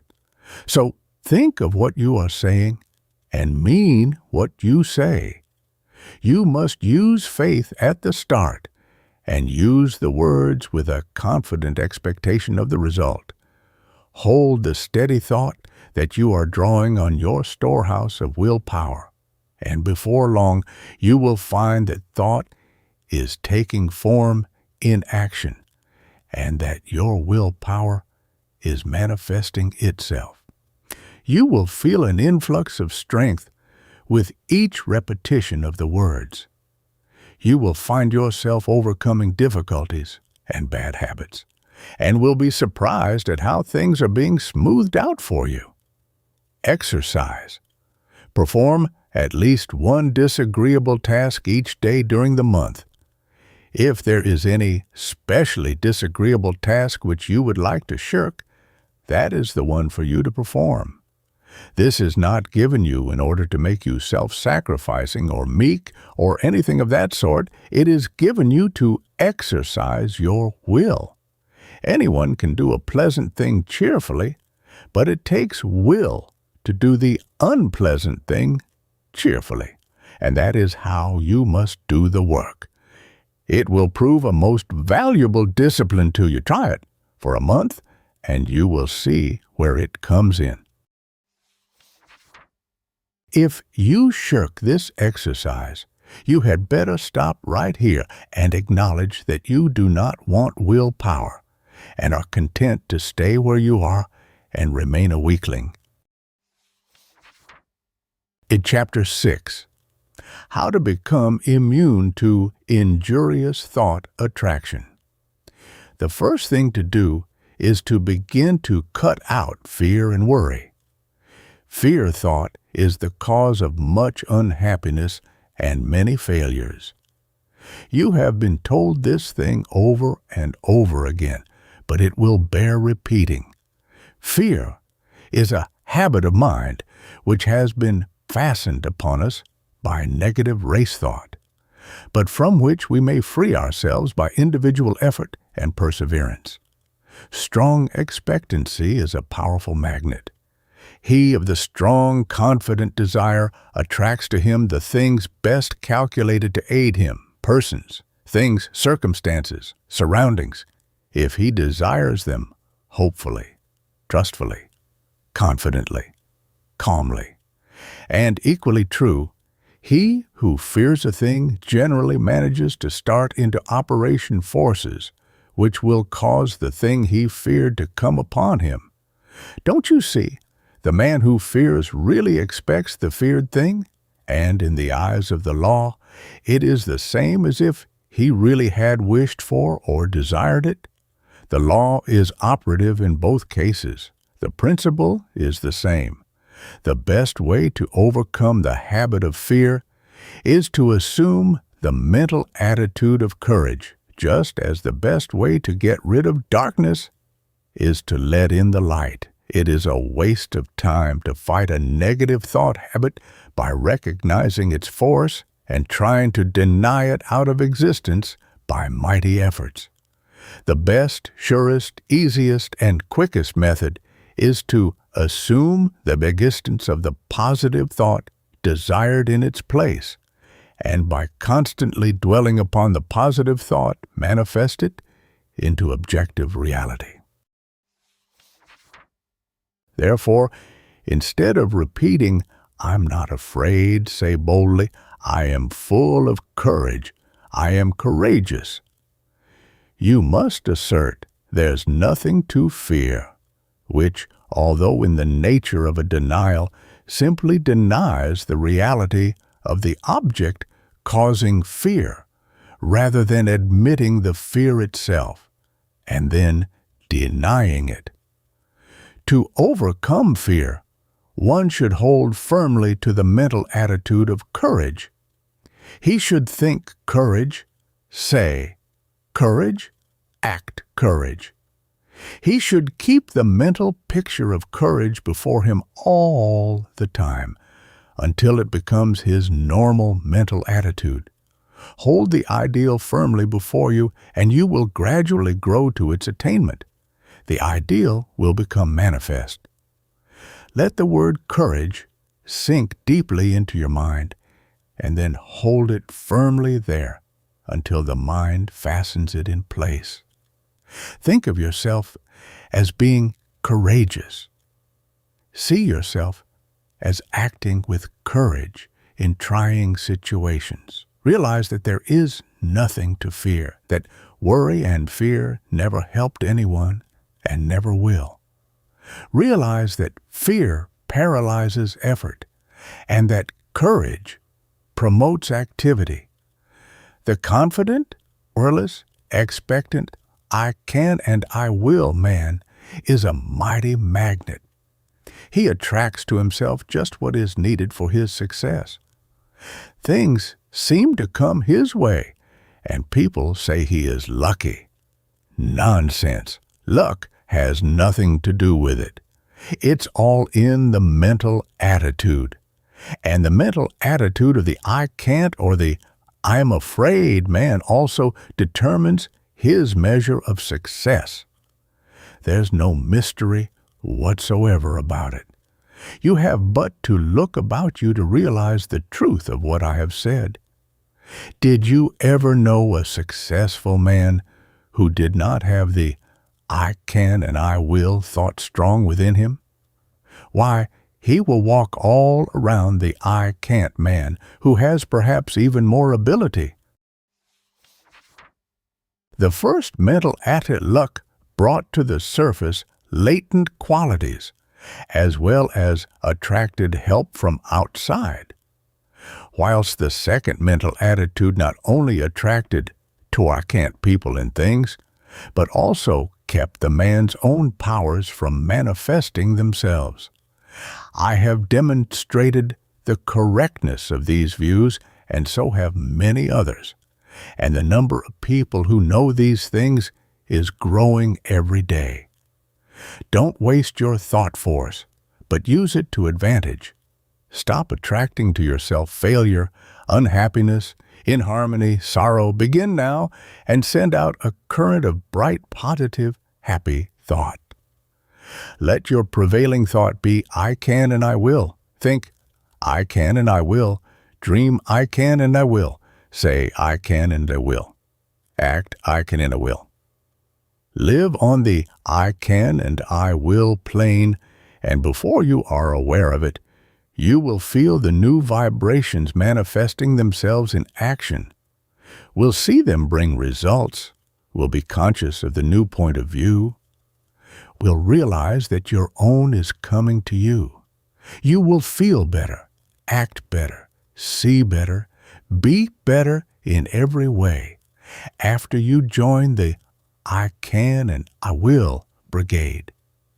Fear is the parent of worry, hate, jealousy, malice, anger, discontent, failure, and all the rest. The man who rids himself of fear will find that the rest of the brood have disappeared. The only way to be free is to get rid of fear. Tear it out by the roots. I regard the conquest of fear as the first important step to be taken by those who wish to master the application of thought force. So long as fear masters you, you are in no condition to make progress in the realm of thought. And I must insist that you start to work at once to get rid of this obstruction. You can do it if you only go about it in earnest. And when you have ridded yourself of the vile thing, life will seem entirely different to you. You will feel happier, stronger, more positive, and will be more successful in every undertaking of life. Start in today, make up your mind that this intruder must go. Do not compromise matters with him, but insist upon an absolute surrender on his part. You will find the task difficult at first, but each time you oppose him, he will grow weaker, and you will be stronger. Shut off his nourishment, starve him to death. He cannot live in a thought atmosphere of fearlessness. So, start to fill your mind with good, strong, fearless thoughts. Keep yourself busy thinking fearlessness, and fear will die of his own accord. Fearlessness is positive. Fear is negative, and you may be sure that the positive will prevail. So long as fear is around with his but, if, suppose, I'm afraid, I can't, what if, and all the rest of his cowardly suggestions, you will not be able to use your thought force to the best advantage. Once get him out of the way, you will have clear sailing, and every inch of thought sail will catch the wind. He is a Jonah. Overboard with him. The whale who swallows him will have my sympathy. I advise that you start in to do some of the things which you feel you could do if you were not afraid to try. Start to work to do these things, affirming courage all the way through, and you will be surprised to see how the changed mental attitude will clear away obstacles from your path and will make things very much easier than you had anticipated. Exercises of this kind will develop you wonderfully, and you will be much gratified at the result of a little practice along these lines. There are many things before you awaiting accomplishment, which you can master if you will only throw aside the yoke of fear, if you will only refuse to accept the race suggestion, and will boldly assert the I and its power. And the best way to vanquish fear is to assert courage and stop thinking of fear. By this plan, you will train the mind into new habits of thought, thus eradicating the old negative thoughts which have been pulling you down and holding you back. Take the word courage with you as your watchword and manifest it in action. Remember, the only thing to fear is fear. And, well, don't even fear fear, for he's a cowardly chap at the best who will run if you show a brave. Chapter 7. The Transmutation of Negative Thought. Worry is the child of fear. If you kill out fear, worry will die for want of nourishment. This advice is very old, and yet it is always worthy of repetition, for it is a lesson of which we are greatly in need. Some people think that if we kill out fear and worry, we will never be able to accomplish anything. I have read editorials in the great journals in which the writers held that without worry one can never accomplish any of the great tasks of life because worry is necessary to stimulate interest and work. This is nonsense, no matter who utters it. Worry never helped one to accomplish anything. On the contrary, it stands in the way of accomplishment and attainment.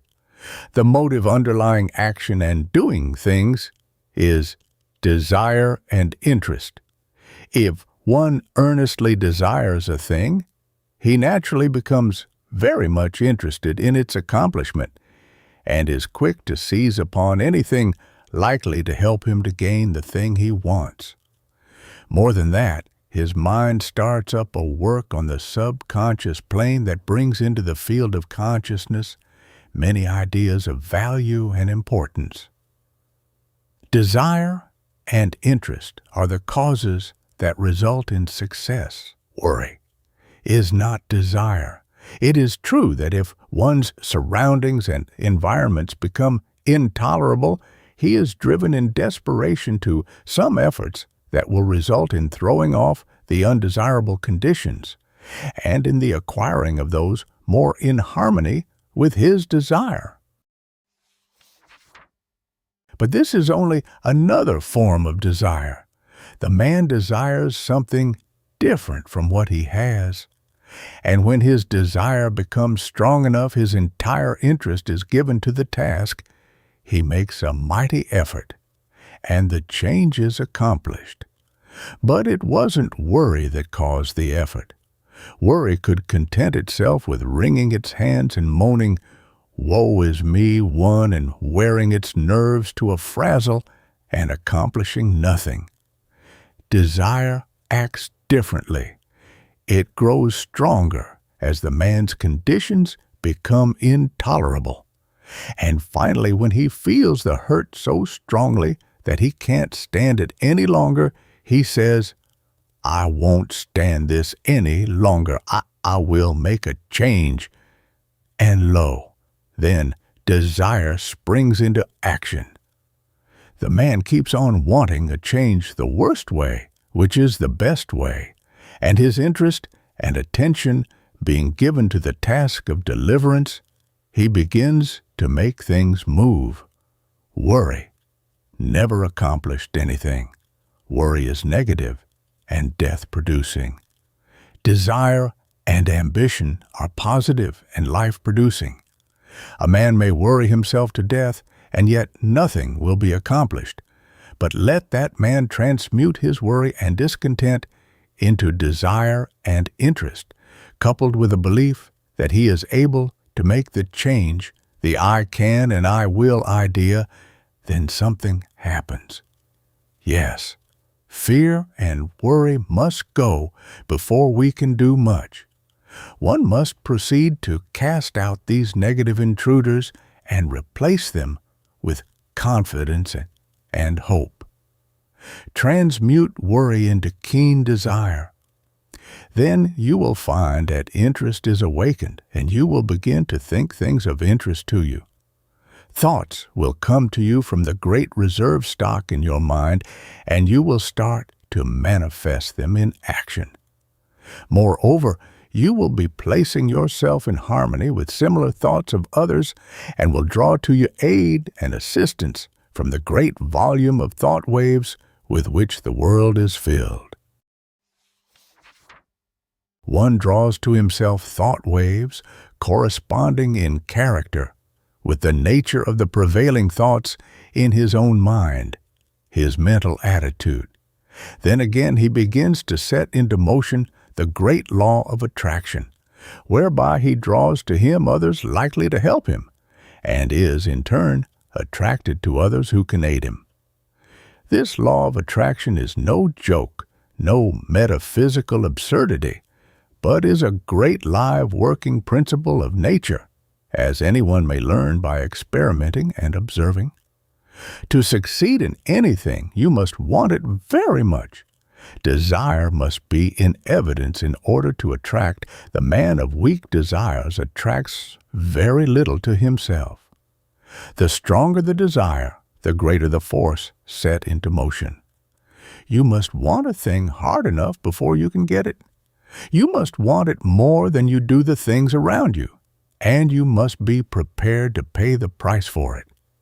The price is the throwing overboard of certain lesser desires that stand in the way of the accomplishment of the greater one.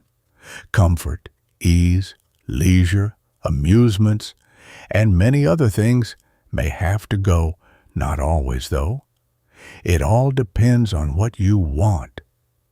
As a rule, the greater the thing desired, the greater the price to be paid for it. Nature believes in adequate compensation. But if you really desire a thing in earnest, you will pay the price without question, for the desire will dwarf the importance of the other things.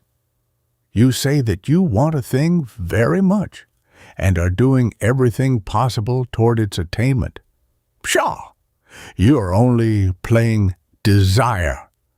Do you want the thing as much as a prisoner wants freedom? As much as a dying man wants life? Look at the almost miraculous things accomplished by prisoners desiring freedom. Look how they work through steel plates and stone walls with a bit of stone. Is your desire as strong as that? Do you work for the desired thing as if your life depended upon it? Nonsense. You don't know what desire is. I tell you, if a man wants a thing as much as the prisoner wants freedom, or as much as a strongly vital man wants life, then that man will be able to sweep away obstacles and impediments, apparently immovable. The key to attainment is desire, confidence, and will. This key will open many doors. Fear paralyzes desire. It scares the life out of it. You must get rid of fear. There have been times in my life when fear would get hold of me and take a good firm grip on my vitals, and I would lose all hope, all interest, all ambition, all desire. But thank the Lord, I have always managed to throw off the grip of the monster and face my difficulty like a man. And lo, things would seem to be straightened out for me somehow.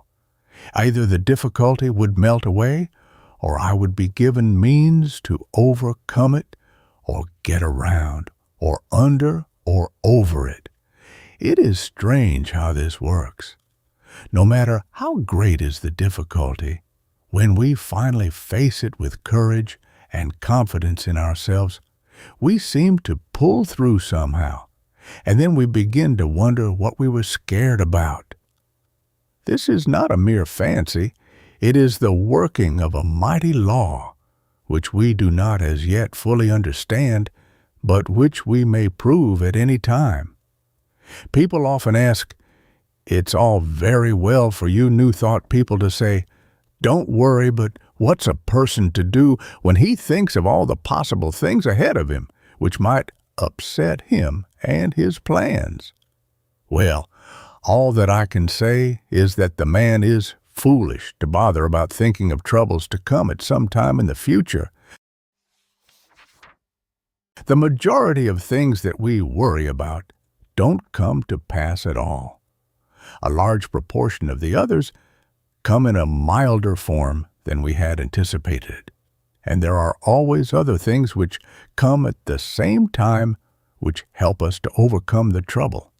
The future holds in store for us not only difficulties to be overcome, but also agents to help us in overcoming the difficulties. Things adjust themselves.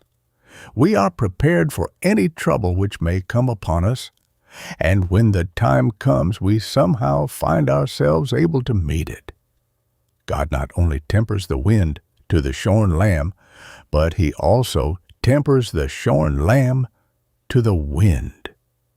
The wind and the shearing do not come together. There is usually enough time for the lamb to get seasoned, and then he generally grows new wool before the cold blast comes.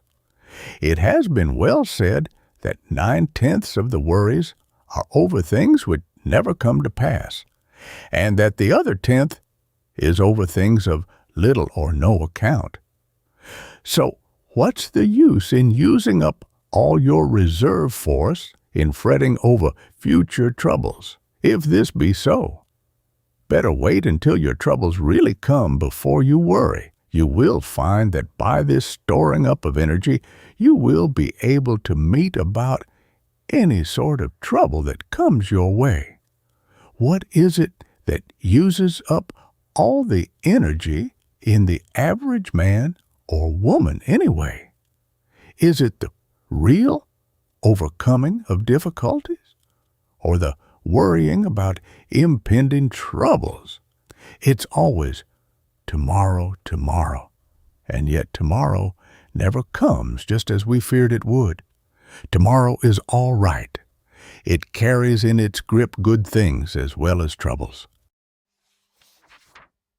Bless my soul, when I sit down and think over the things which I once feared might possibly descend upon me, I laugh. Where are those feared things now? I don't know, have almost forgotten that I ever feared them. You do not need to fight worry. That isn't the way to overcome the habit. Just practice concentration and then learn to concentrate upon something right before you, and you will find that the worry thought has vanished. The mind can think of but one thing at a time, and if you concentrate upon a bright thing, the other thing will fade away. There are better ways of overcoming objectionable thoughts than by fighting them. Learn to concentrate upon thoughts of an opposite character, and you will have solved the problem. When the mind is full of worry thoughts, it cannot find time to work out plans to benefit you. But when you have concentrated upon bright, helpful thoughts, you will discover that it will start to work subconsciously.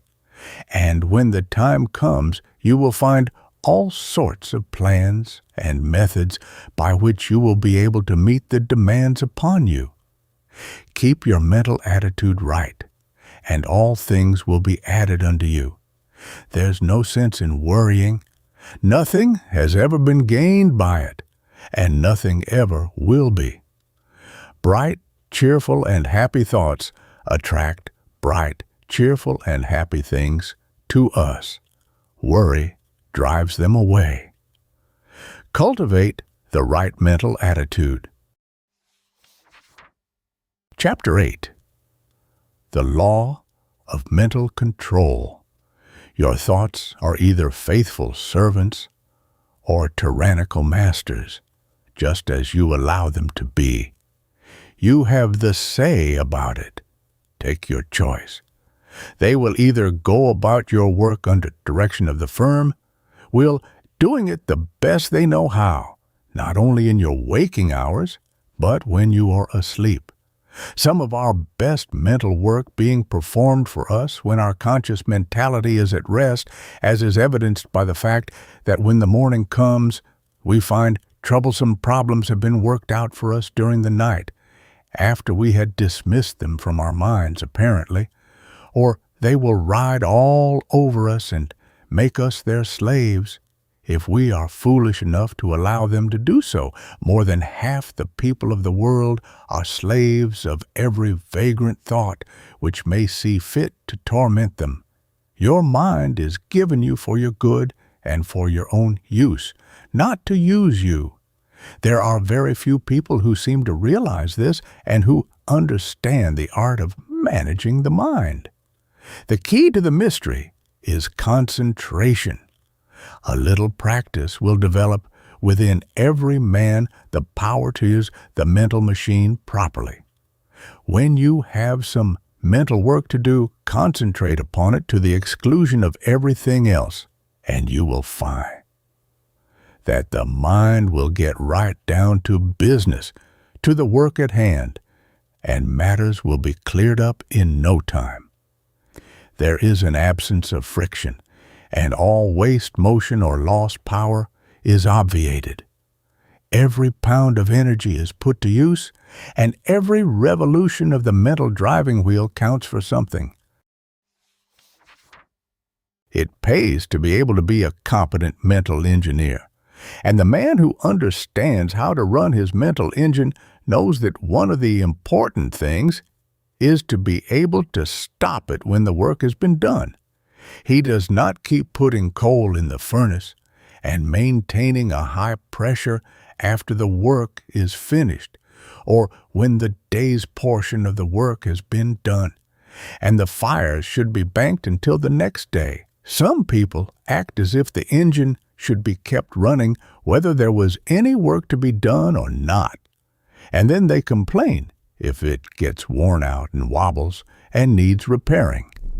These mental engines are fine machines and need intelligent care. To those who are acquainted with the laws of mental control, it seems absurd for one to lie awake at night fretting about the problems of the day, or more often, of the morrow. It is just as easy to slow down the mind as it is to slow down an engine, and thousands of people are learning to do this in these days of new thought. The best way to do it is to think of something else, as far different from the obtruding thought as possible. There is no use fighting an objectionable thought with the purpose of downing it. That is a great waste of energy. And the more you keep on saying, "I won't think of this thing," the more it keeps on coming into your mind, for you are holding it there for the purpose of hitting it. Let it go. Don't give it another thought. Fix the mind on something entirely different and keep the attention there by an effort of the will. A little practice will do much for you in this direction. There is only room for one thing at a time in the focus of attention. So put all your attention upon one thought, and the others will sneak off. Try it for yourself. Chapter 9. Asserting the Life Force. I have spoken to you of the advantage of getting rid of fear. Now, I wish to put life into you. Many of you have been going along as if you were dead. No ambition, no energy, no vitality, no interest, no life. This will never do. You are stagnating. Wake up and display a few signs of life. This is not the place in which you can stalk around like a living corpse. This is the place for wide-awake, active, live people. And a good general awakening is what is needed. Although it would take nothing less than a blast from Gabriel's trumpet to awaken some of the people who are stalking around thinking that they are alive, but who are really dead to all that makes life worthwhile. We must let life flow through us and allow it to express itself naturally. Do not let the little worries of life, or the big ones either, depress you and cause you to lose your vitality. Assert the life force within you and manifest it in every thought, act, and deed, and before long you will be exhilarated and fairly bubbling over with vitality and energy. Put a little life into your work, into your pleasures, into yourself. Stop doing things in a half-hearted way and begin to take its interest in what you are doing, saying, and thinking. It is astonishing how much interest we may find in the ordinary things of life, if we will only wake up. There are interesting things all around us, interesting events occurring every moment, but we will not be aware of them unless we assert our life force and begin to actually live instead of merely existing. No man or woman ever amounted to anything unless he or she put life into the tasks of everyday life, the acts, the thoughts. What the world needs is live men and women. Just look into the eyes of the people whom you meet and see how few of them are really alive. The most of them lack that expression of conscious life which distinguishes the man who lives from the one who simply exists. I want you to acquire this sense of conscious life so that you may manifest it in your life and show what mental science has done for you. I want you to get to work today and begin to make yourselves over according to the latest pattern. You can do this if you will only take the proper interest in the task. Affirmation and exercise. I am alive. Fix in your mind the thought that the I within you is very much alive, and that you are manifesting life fully, mentally, and physically. And keep this thought there, aiding yourself with constant repetitions of the watchword. Don't let the thought escape you, but keep pushing it back into the mind. Keep it before the mental vision as much as possible. Repeat the watchword when you awaken in the morning. Say it when you retire at night. and say it at mealtimes and whenever else you can during the day, at least once an hour. Form the mental picture of yourself as filled with life and energy. Live up to it as far as possible. When you start in to perform a task, say, "I am alive," and mix up as much life as possible in the task. If you find yourself feeling depressed, say, "I am alive," and then take a few deep breaths. And with each inhalation, let the mind hold the thought that you are breathing in strength and life. And as you exhale, hold the thought that you are breathing out all the old, dead, negative conditions and are glad to get rid of them. Then finish up with an earnest, vigorous affirmation, "I am alive." And mean it when you say it too. And let your thoughts take form in action. Don't rest content with merely saying that you are alive, but prove it with your acts. Take an interest in doing things and don't go around mooning or daydreaming. Get down to business. Chapter 10. Training the Habit Mind. Professor William James, the well-known teacher of and writer upon psychology, very truly says, "The great thing in all education is to make our nervous system our ally instead of our enemy. For this, we must make automatic and habitual as early as possible as many useful actions as we can, and as carefully guard against growing into ways that are likely to be disadvantageous.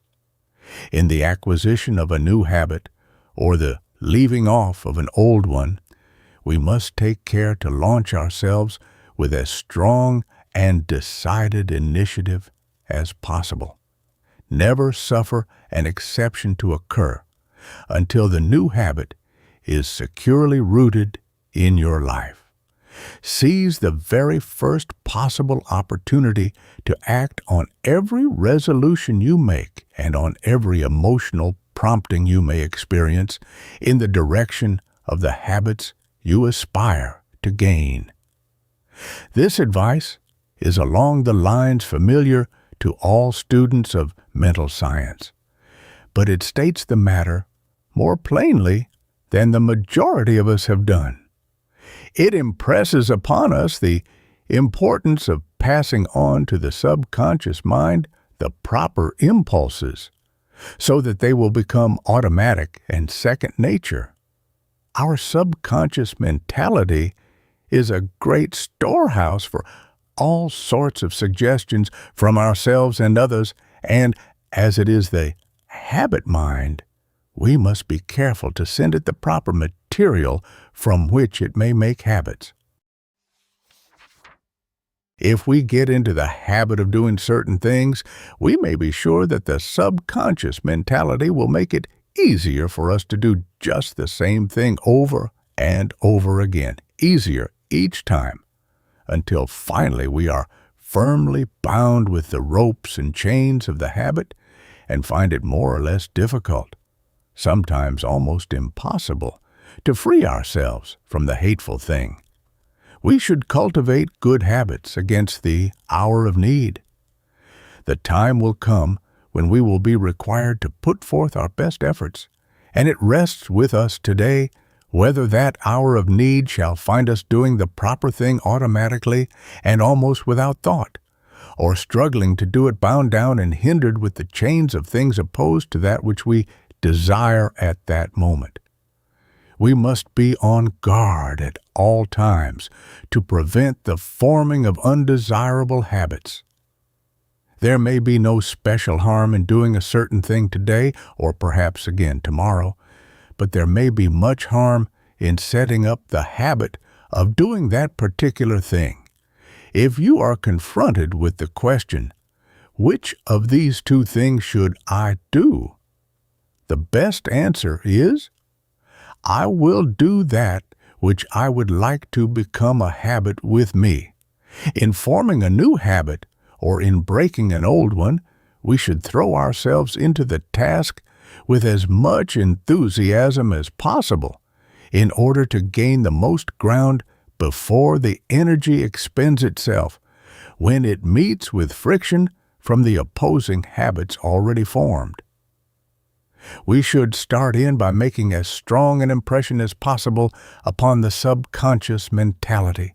Then we should be constantly on guard against temptations to break the new resolution just this once.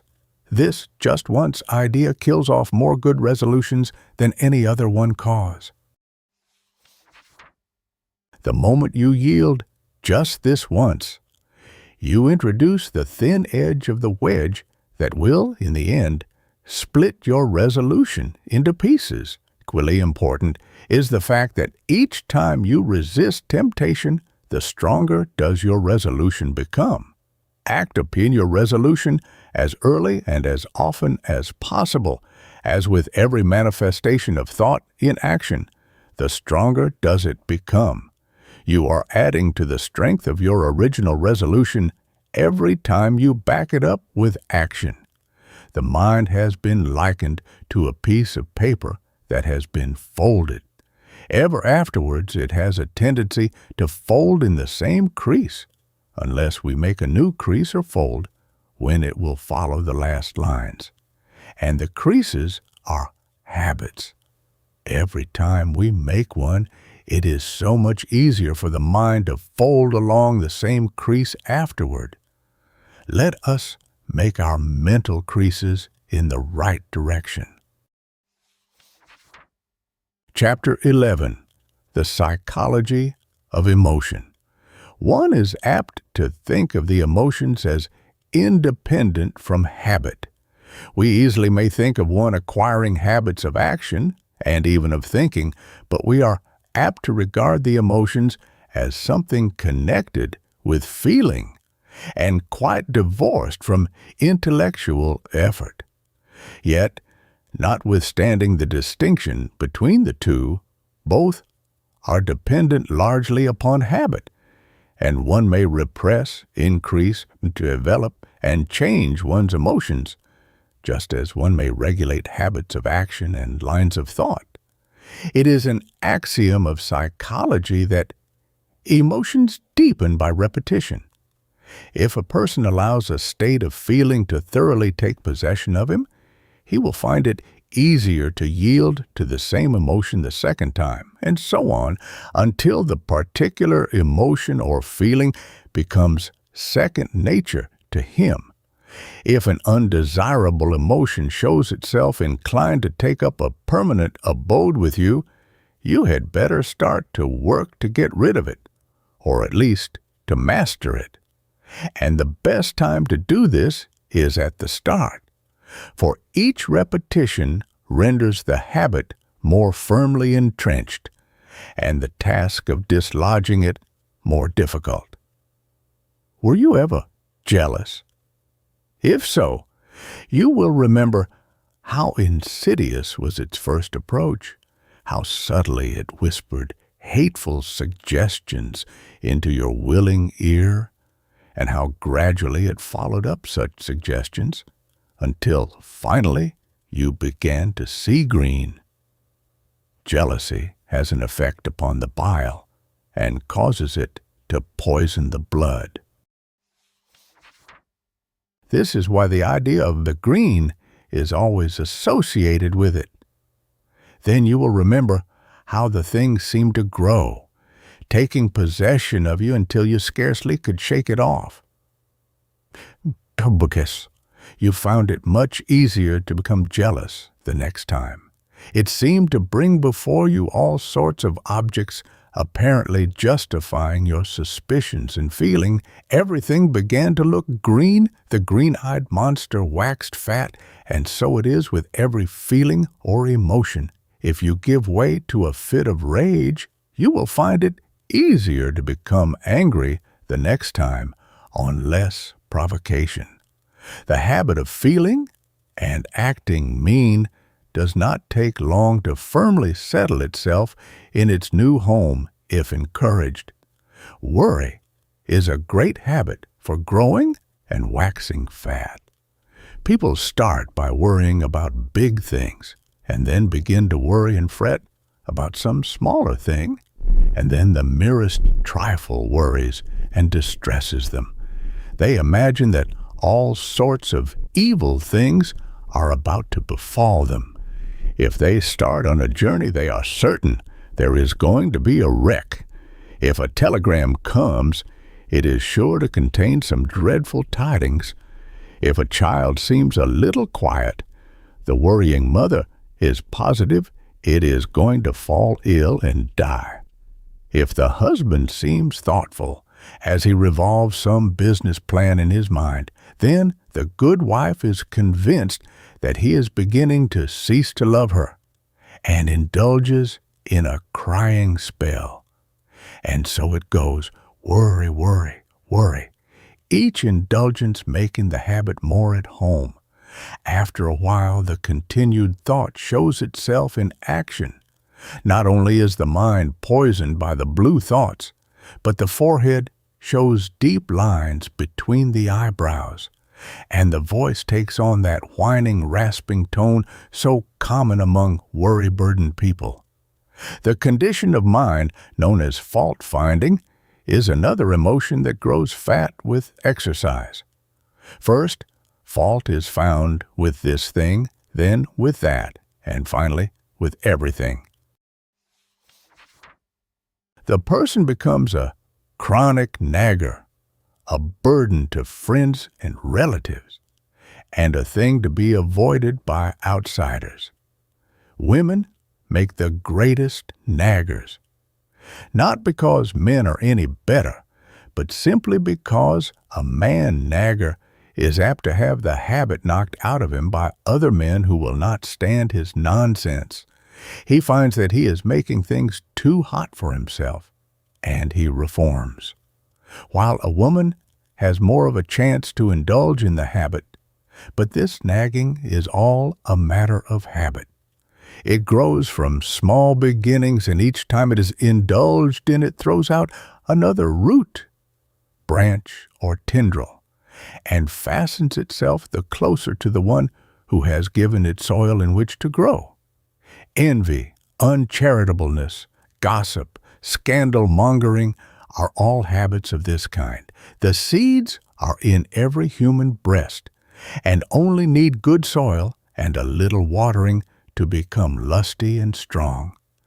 Each time you give way to one of these negative emotions, the easier do you make it for a recurrence of the same thing or similar ones. Sometimes, by encouraging one unworthy emotion, you find that you have given room for the growth of a whole family of these mental weeds. Now, this is not a good old orthodox preachment against the sin of bad thoughts.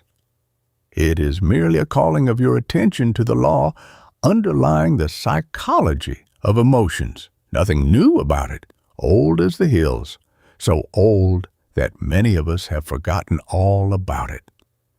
If you wish to manifest these constantly disagreeable and unpleasant traits and to suffer the unhappiness that comes from them, by all means do so.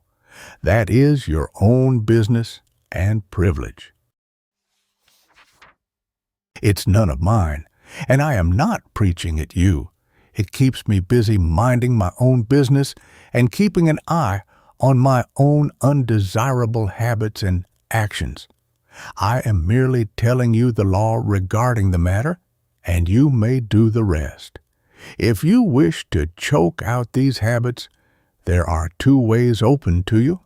First, whenever you find yourself indulging in a negative thought or feeling, take right hold of it and say to it firmly and vigorously, "Get out."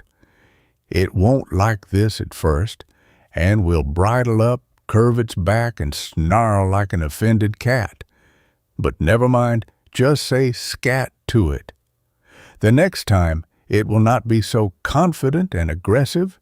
It will have manifested a little of the fear habit.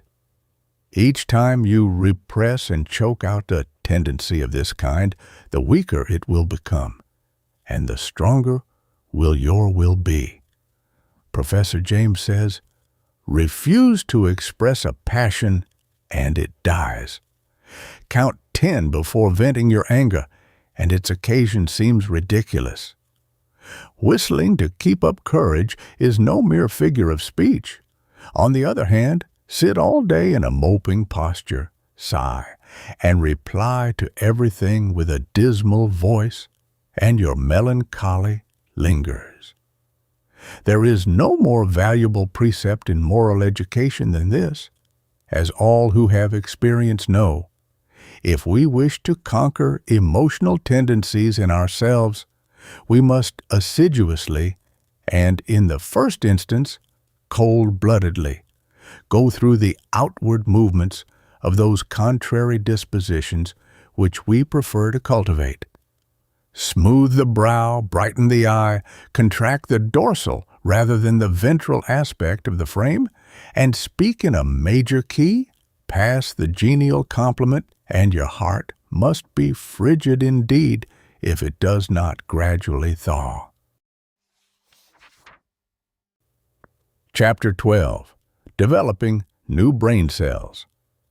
I have spoken of the plan of getting rid of undesirable states of feeling by driving them out.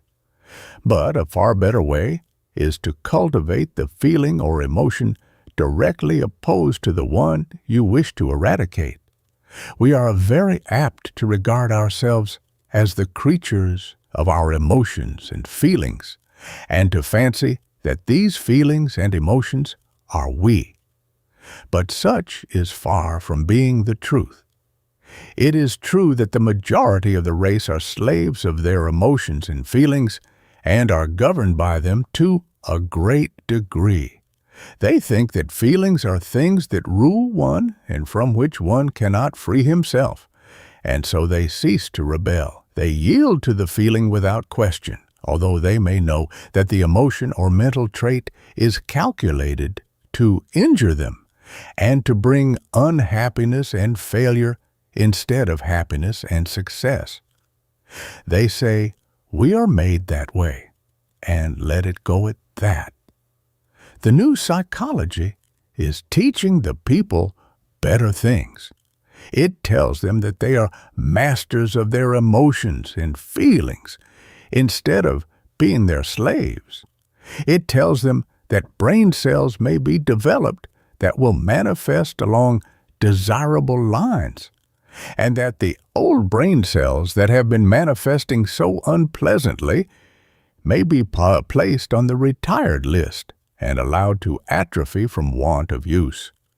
People may make themselves over and change their entire natures.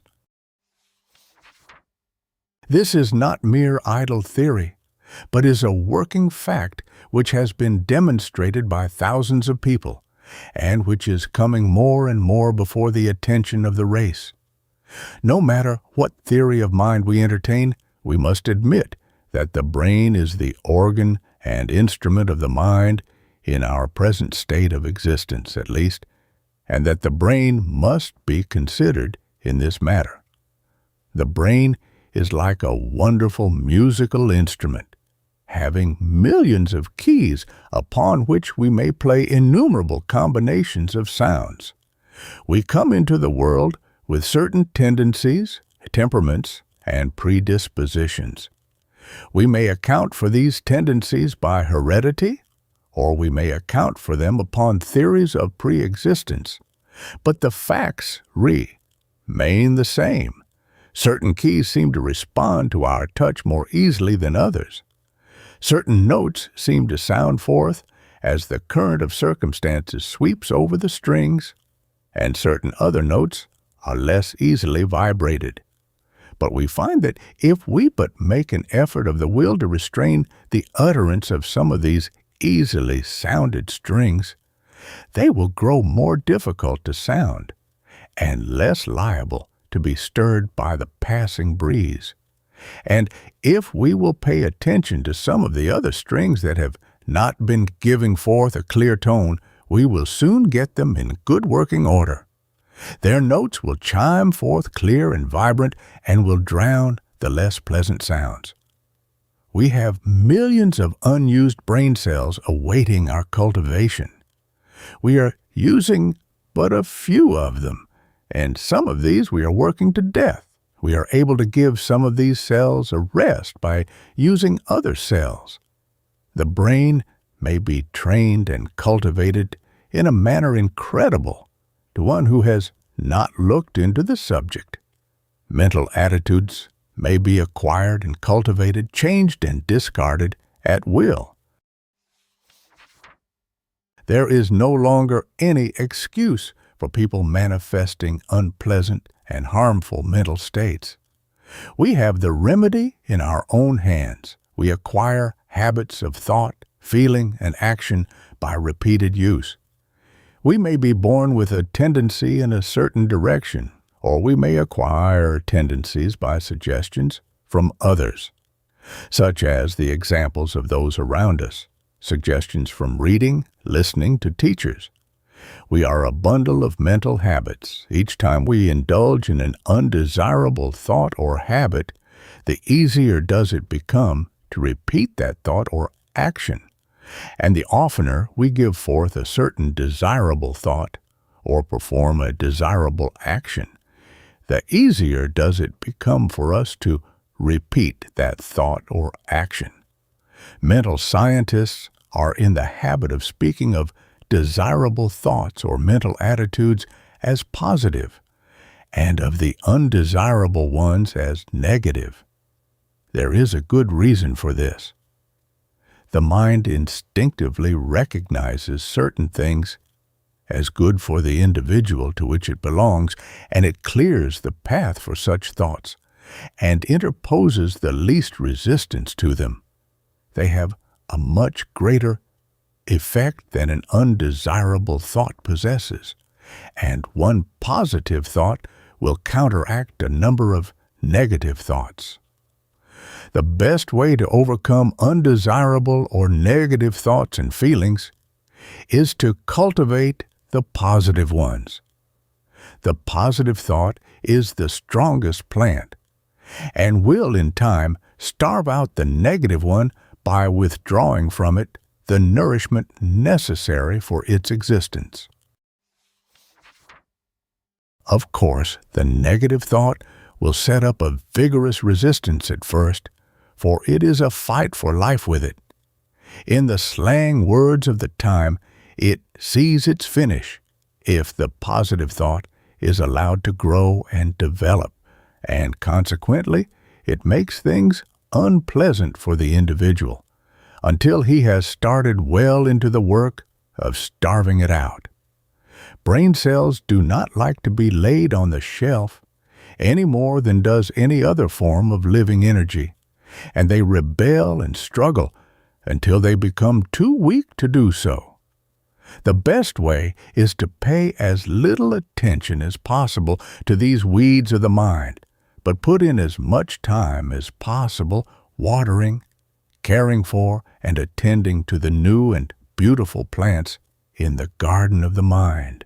For instance, if you are apt to hate people, you can best overcome the negative thought by cultivating love in its place. Think love and act it out as often as possible. Cultivate thoughts of kindness and act as kindly as you can to everyone with whom you come in contact. You will have trouble at the start, but gradually love will master hate, and the latter will begin to droop and wither. If you have a tendency toward the blues, cultivate a smile and a cheerful view of things. Insist upon your mouth wearing upturned corners, and make an effort of the will to look upon the bright side of things. The blue devils will set up a fight, of course, but pay no attention to them. Just go on cultivating optimism and cheerfulness. Let bright, cheerful, and happy be your watchword, and try to live it out. These recipes may seem very old and time-worn, but they are psychological truths and may be used by you to advantage. If you once comprehend the nature of the thing, the affirmations and auto-suggestions of the several schools may be understood and taken advantage of. You may make yourself energetic instead of slothful, active instead of lazy by this method. It is all a matter of practice and steady work. New thought. People often have much to say about holding the thought, and indeed it is necessary to hold the thought in order to accomplish results. But something more is needed. You must act out the thought until it becomes a fixed habit with you. Thoughts take form in action, and in turn actions influence thought. So, by kicking out certain lines of thought, the actions react upon the mind and increase the development of the part of the mind having close relation to the act. Each time the mind entertains a thought, the easier becomes the resulting action. And each time an act is performed, the easier becomes the corresponding thought. So you see the thing works both ways, action and reaction. If you feel cheerful and happy, it is very natural for you to laugh. And if you will laugh a little, you will begin to feel bright and cheerful. Do you see what I'm trying to get at? Here it is, in a nutshell. If you wish to cultivate a certain habit of action, begin by cultivating the mental attitude corresponding to it. And as a means of cultivating that mental attitude, start in to act out or go through the motions of the act corresponding to the thought. Now, see if you cannot apply this rule. Take up something that you really feel should be done, but which you do not feel like doing. Cultivate the thought leading up to it. Say to yourself, I like to do so and then go through the motions. Cheerfully, remember, and act out the thought that you like to do the thing. Take an interest in the doing. Study out the best way to do it. Put brains into it. Take a pride in it. And you will find yourself doing the thing with a considerable amount of pleasure and interest. You will have cultivated a new habit. If you prefer trying it on some mental trait of which you wish to be rid, or it will work the same way. Start in to cultivate the opposite trait and think it out and act it out for all you are worth. Then watch the change that will come over you. Don't be discouraged at the resistance you will encounter at first, but sing gaily, I can and I will, and get to work in earnest. The important thing in this work is to keep cheerful and interested. If you manage to do this, the rest will be easy. Chapter 13. The Attractive Power, Desire, Force. We have discussed the necessity of getting rid of fear that your desire may have full strength with which to work. Supposing that you have mastered this part of the task, or at least started on the road to mastery, I will now call your attention to another important branch of the subject. I allude to the subject of mental leaks. No, I don't mean the leakage arising from your failure to keep your own secrets. That is also important, but forms another story. The leakage I am now referring to is that occasioned by the habit of having the attention attracted to and distracted by every passing fancy. In order to attain a thing, it is necessary that the mind should fall in love with it and be conscious of its existence almost to the exclusion of everything else. You must get in love with the thing you wish to attain just as much as you would if you were to meet the girl or man you wished to marry.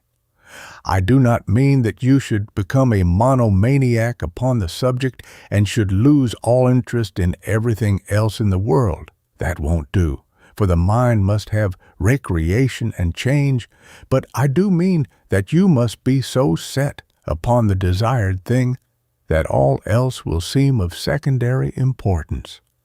A man in love may be pleasant to everyone else, and may go through the duties and pleasures of life with good spirit, but underneath it all he is humming to himself, "Just n girl," and every one of his actions is bent toward getting that girl and making a comfortable home for her. Do you see what I mean? You must get in love with the thing you want, and you must get in love with it in earnest. None of this latter-day flirting, on today and off tomorrow sort of love, but the good old-fashioned kind that used to make it impossible for a young man to get to sleep unless he took a walk around his best girl's house, just to be sure it was still there. That's the real kind. And the man or woman in search of success must make of that desired thing his ruling passion. He must keep his mind on the main chance. Success is jealous. That's why we speak of her as feminine. She demands a man's whole affection, and if he begins flirting with other fair charmers, she soon turns her back upon him. If a man allows his strong interest in the main chance to be sidetracked, he will be the loser. Mental force operates best when it is concentrated. You must give to the desired thing your best and most earnest thought. Just as the man who is thoroughly in love will think out plans and schemes whereby he may please the fair one, so will the man who is in love with his work or business give it his best thought, and the result will be that 101 plans will come into his field of consciousness, many of which are very important. The mind works on the subconscious plane, remember, and almost always along the lines of the ruling passion or desire. It will fix up things and patch together plans and schemes, and when you need them the most, it will pop them into your consciousness, and you will feel like hurrahing, just as if you had received some valuable aid from outside. But if you scatter your thought force, the subconscious mind will not know just how to please you, and the result is that you are apt to be put off from this source of aid and assistance. Beside this, you will miss the powerful result of concentrated thought in the conscious working out of the details of your plans. And then again, the man whose mind is full of a dozen interests fails to exert the attracting power that is manifested by the man of the one ruling passion, and he fails to draw to him persons, things, and results that will aid in the working out of his plans, and will also fail to place himself in the current of attraction whereby he is brought into contact with those who will be glad to help him because of harmonious interests. I have noticed in my own affairs that when I would allow myself to be sidetracked by anything outside of my regular line of work, it would be only a short time before my receipts dropped off and my business showed signs of a lack of vitality. Now, many may say that this was because I left undone some things that I would have done if my mind had been centered on the business. This is true, but I have noticed like results in cases where there was nothing to be done, cases in which the seed was sown and the crop was awaited. And in just such cases, as soon as I directed my thought to the matter, the seed began to sprout. I do not mean that I had to send out great mental waves with the idea of affecting people, not a bit of it. I simply began to realize what a good thing I had, and how much people wanted it, and how glad they would be to know of it, and all that sort of thing, and lo, my thought seemed to vitalize the work, and the seed began to sprout. This is no mere fancy, for I have experienced it on several occasions. I have spoken to many others on the subject, and I find that our experiences tally perfectly. So don't get into the habit of permitting these mental leaks. Keep your desire fresh and active, and let it get in its work without interference from conflicting desires. Keep in love with the thing you wish to attain, feed your fancy with it, see it as accomplished already, but don't lose your interest. Keep your eye on the main chance, and keep your one ruling passion strong and vigorous. Don't be a mental polygamist. One mental love is all that a man needs, that is, one at a time. Some scientists have claimed that something that might as well be called love is at the bottom of the whole of life. They claim that the love of the plant for water causes it to send forth its roots until the loved thing is found. They say that the love of the flower for the sun causes it to grow away from the dark places so that it may receive the light. The so-called chemical affinities are really a form of love, and desire is a manifestation of this universal life love. So I am not using a mere figure of speech when I tell you that you must love the thing you wish to attain. Nothing but intense love will enable you to surmount the many obstacles placed in your path. Nothing but that love will enable you to bear the burdens of the task. The more desire you have for a thing, the more you love it, and the more you love it, the greater will be the attractive force exerted toward its attainment, both within yourself and outside of you. So love but one thing at a time. Don't be a mental Mormon.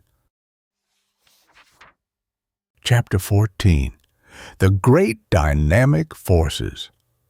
You have noticed the difference between the successful and strong men in any walk of life and the unsuccessful weak men around them. You are conscious of the widely differing characteristics of the two classes, but somehow find it difficult to express just in what the difference lies. Let us take a look at the matter.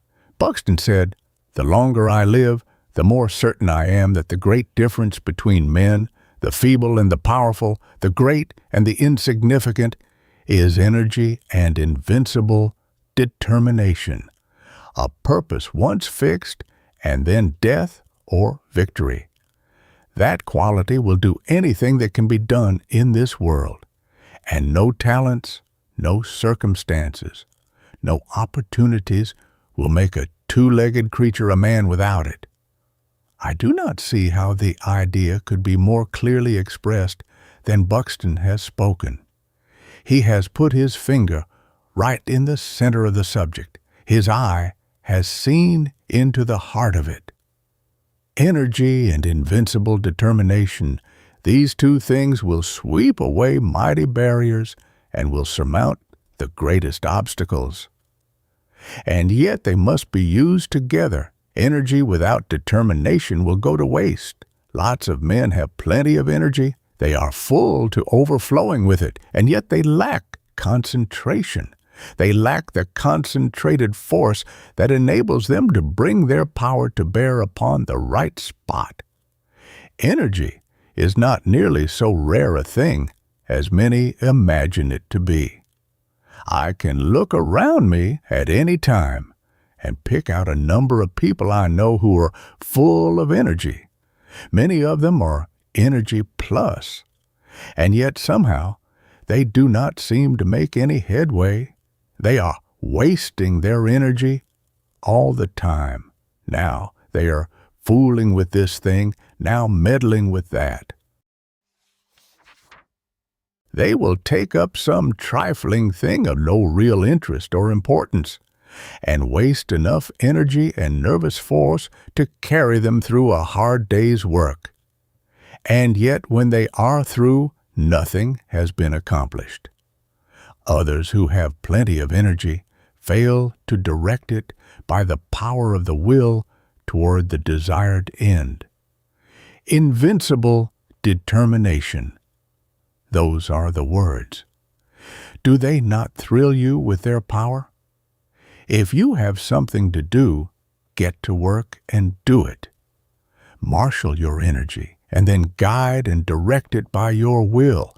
Bestow upon it that invincible determination, and you will do the thing. Everyone has within him a giant will, but the majority of us are too lazy to use it. We cannot get ourselves nerved up to the point at which we can say truthfully, "Tibbin will." If we can but screw up our courage to that point, and will then pin it in place so that it will not slip back, we will be able to call into play that wonderful power, the human will. Man, as a rule, has but the faintest conception of the power of the will. But those who have studied along the occult teachings know that the will is one of the great dynamic forces of the universe, and if harnessed and directed properly, it is capable of accomplishing almost miraculous things. Energy and invincible determination, aren't they magnificent words? Commit them to memory, press them like a die into the wax of your mind, and they will be a constant inspiration to you in hours of need. If you can get these words to vibrating in your being, you will be a giant among pygmies. Say these words over and over again and see how you are filled with new life. See how your blood will circulate, how your nerves will tingle. Make these words a part of yourself, and then go forth anew to the battle of life, encouraged and strengthened. Put them into practice. Energy and invincible determination.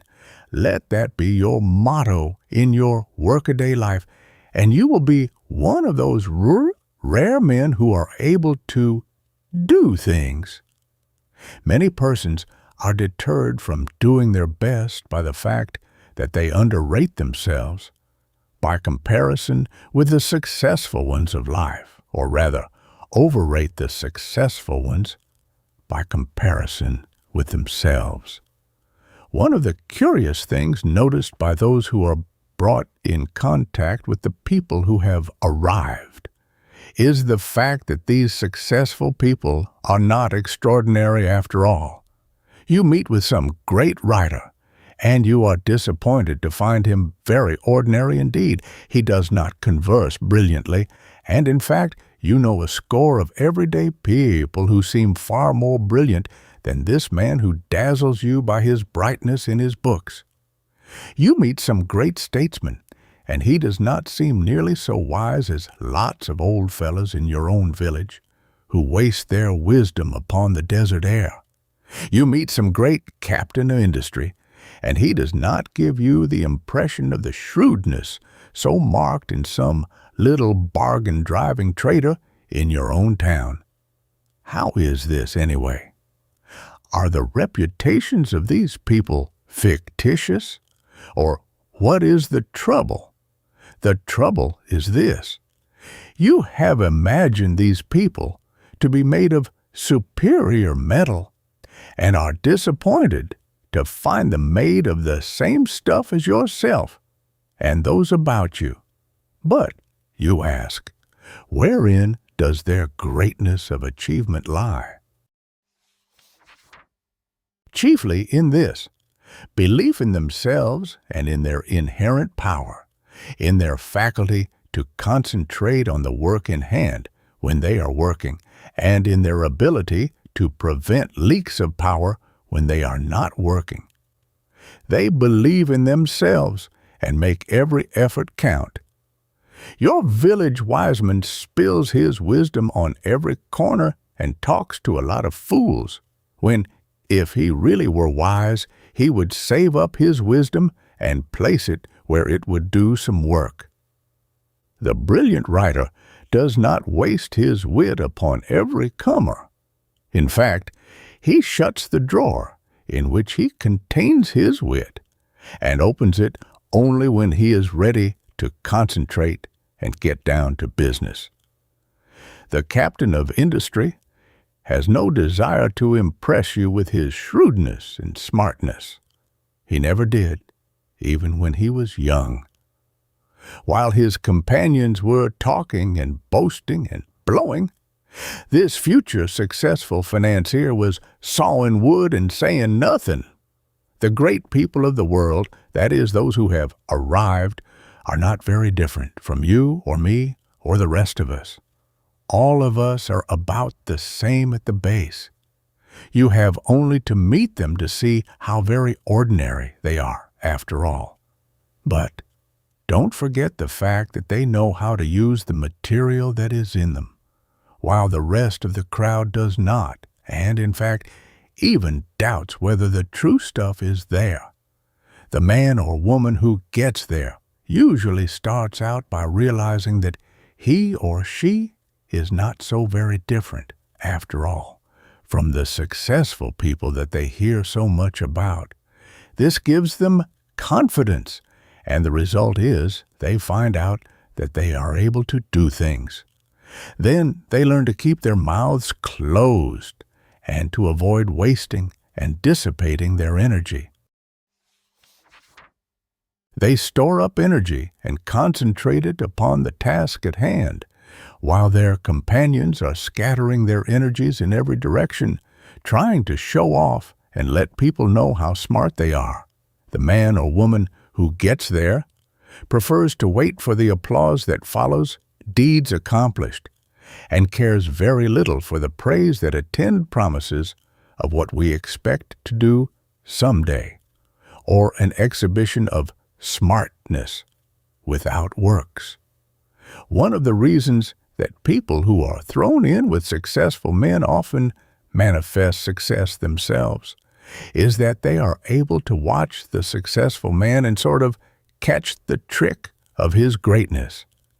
They see that he is an everyday sort of man, but that he thoroughly believes in himself, and also that he does not waste energy, but reserves all his force for the actual task before him.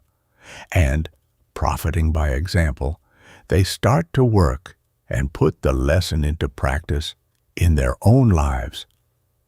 Now, what is the moral of this talk? Simply this: don't undervalue yourself or overvalue others. Realize that you are made of good stuff, and that locked within your mind are many good things. Then get to work and unfold those good things and make something out of that good stuff. Do this by attention to the things before you and by giving to each the best that is in you, knowing that plenty of more good things are in you ready for the fresh task that will come. Put the best of yourself into the undertaking on hand, and do not cheat the present task in favor of some future one. Your supply is inexhaustible, and don't waste your good stuff on the crowd of gapers, watchers, and critics who are standing around watching you work. Save your good stuff for your job, and don't be in too much of a hurry for applause. Save up your good thoughts for copy if you are a writer. Save up your bright schemes for actual practice if you are a businessman. Save up your wisdom for occasion if you are a statesman. And, in each case, avoid the desire to scatter your pearls before the gaping crowd that wants to be entertained by a free show. Nothing very high about this teaching, perhaps, but it is what many of you need very much. Stop fooling and get down to business. Stop wasting good raw material and start to work making something worthwhile. Chapter 15. Claiming Your Own.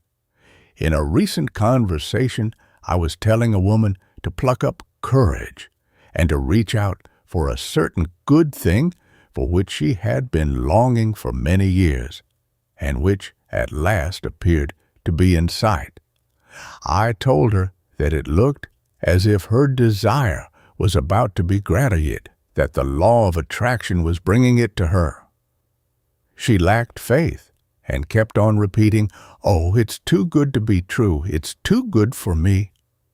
She had not emerged from the worm of the dust stage, and although she was in sight of the promised land, she refused to enter it because it was too good for her. I think I succeeded in putting sufficient ginger into her to enable her to claim her own, for the last reports indicate that she is taking possession. But that is not what I wish to tell you. I want to call your attention to the fact that nothing is too good for you, no matter how great the thing may be. No matter how undeserving you may seem to be, you are entitled to the best there is, for it is your direct inheritance. So don't be afraid to ask, demand, and take. The good things of the world are not the portion of any favored sons. They belong to all, but they come only to those who are wise enough to recognize that the good things are theirs by right, and who are sufficiently courageous to reach out for them. Many good things are lost for want of the asking. Many splendid things are lost to you because of your feeling that you are unworthy of them. Many great things are lost to you because you lack the confidence and courage to demand and take possession of them. None but the brave deserves the fair, says the old adage, and the rule is true in all lines of human effort. If you keep on repeating that you are unworthy of the good thing, that it is too good for you, the law will be apt to take you at your word and believe what you say. That's a peculiar thing about the law. It believes what you say. It takes you in earnest. So beware what you say to it, for it will be apt to give credence. Say to it that you are worthy of the best there is, and that there is nothing too good to. Thought vibration for you, and you will be likely to have the law take you in earnest and say, "I guess he's right. I'm going to give him the whole bake shop if he wants it. He knows his rights. And what's the use of trying to deny it to him?" But if you say, "Oh, it's too good for me at 9, the law will probably say, "Well, I wouldn't wonder but what that is so. Surely he ought to know, and it isn't for me to contradict him." And so it goes. Why should anything be too good for you? Did you ever stop to think just what you are? You are a manifestation of the whole thing and have a perfect right to all there is. Or, if you prefer it this way, you are a child of the infinite and are heir to it all. You are telling the truth in either statement or both. At any rate, no matter for what you ask, you are merely demanding your own. And the more in earnest you are about your demanding it, the more confident you are of receiving it, the more will you use in reaching out for it, the surer you will be to obtain it. Strong desire, confident expectation, courage in action, these things bring to you your own. But before you put these forces into effect, you must awaken to a realization that you are merely asking for your own, and not for something to which you have no right or claim.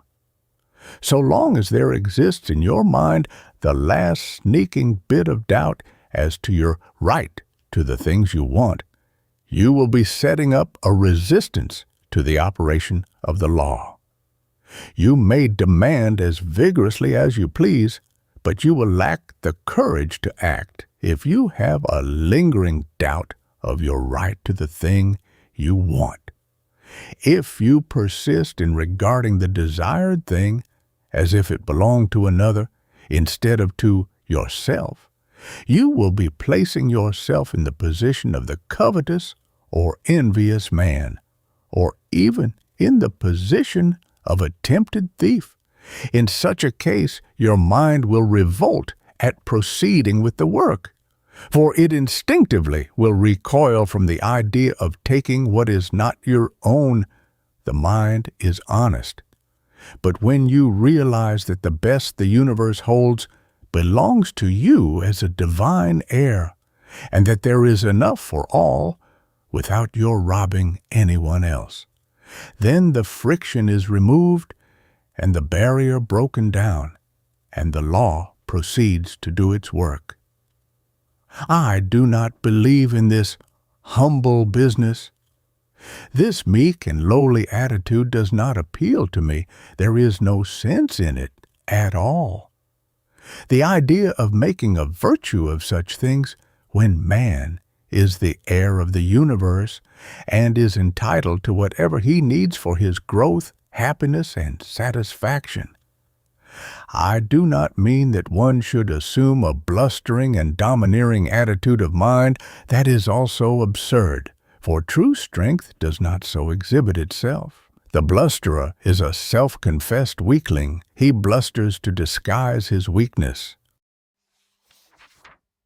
The truly strong man is calm, self-contained, and carries with him a consciousness of strength, which renders unnecessary the bluster and fuss of assumed strength. But get away from this hypnotism of humility, this meek and lowly attitude of mind. Remember the horrible example of Uriah Heep, and beware of imitating him. Throw back your head and look the world square in the face. There's nothing to be afraid of. The world is apt to be as much afraid of you as you are of it anyway. Be a man or woman and not a crawling thing. And this applies to your mental attitude as well as to your outward demeanor. Stop this crawling in your mind. See yourself as standing erect and facing life without fear, and you will gradually grow into your ideal. There is nothing that is too good for you, not a thing. The best there is not beginning to be good enough for you, for there are still better things ahead. The best gift that the world has to offer is a mere bauble compared to the great things in the cosmos that await your coming of age.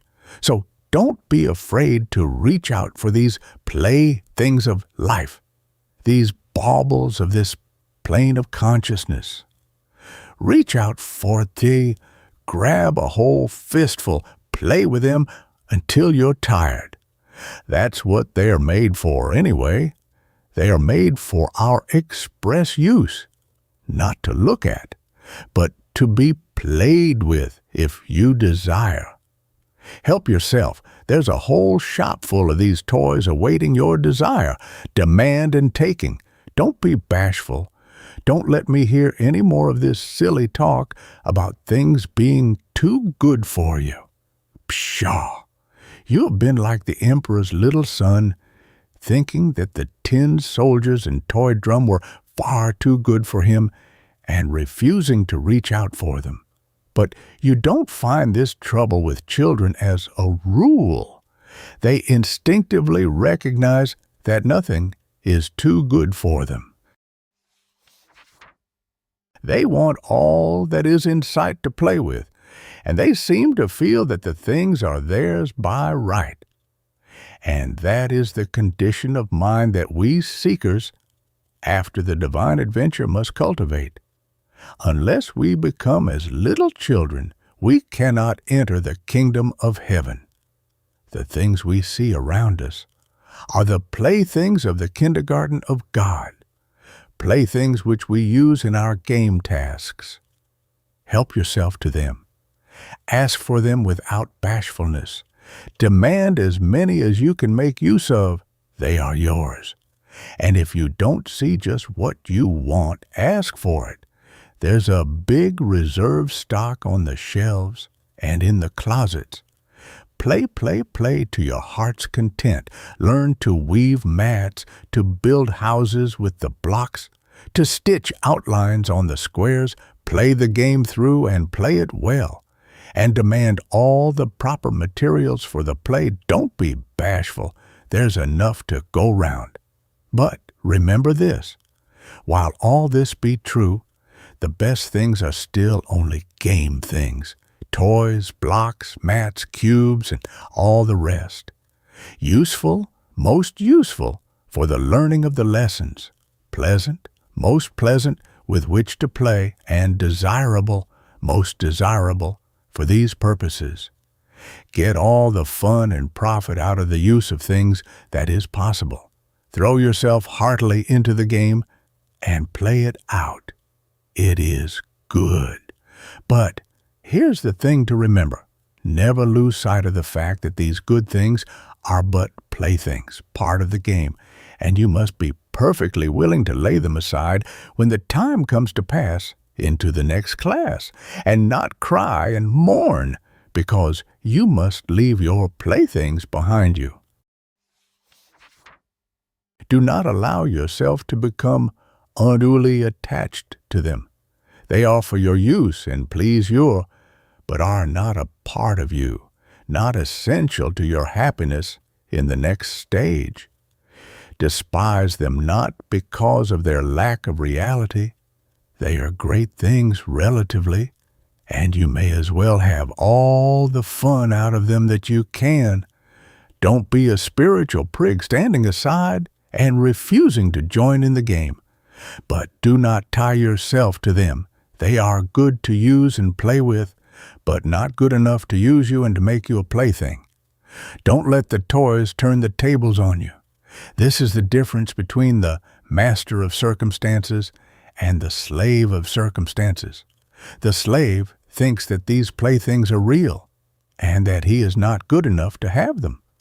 He gets only a few toys because he is afraid to ask for more, and he misses most of the fun. And then, considering the toys to be real and not realizing that there are plenty more where these came from, he attaches himself to the little trinkets that have come his way and allows himself to be made a slave of them. He is afraid that they may be taken away from him, and he is afraid to toddle across the floor and help himself to the others. The master knows that all are his for the asking. He demands as that which he needs from day to day, and does not worry about overloading himself. For he knows that there are lots more, and that he cannot be cheated out of them. He plays, and plays well, and has a good time in the play, and he learns his kindergarten lessons in the playing. But he does not become too much attached to his toys. He is willing to fling away the worn-out one and reach out for a new one. And when he is called into the next room for promotion, he drops on the floor the worn-out toys of the day, and with glistening eyes and confident attitude of mind, marches into the next room, into the great unknown, with a smile on his face. He is not afraid, for he hears the voice of the teacher and knows that she is there waiting for him in that great next room. Chapter 16. Law, Not Chance. Some time ago, I was talking to a man about the attractive power of thought. He said that he did not believe that thought could attract anything to him, and that it was all a matter of luck. He had found, he said, that ill luck relentlessly pursued him, and that everything he had touched went wrong. It always had, and always would, and he had grown to expect it. When he undertook a new thing, he knew beforehand that it would go wrong and that no good would come of it.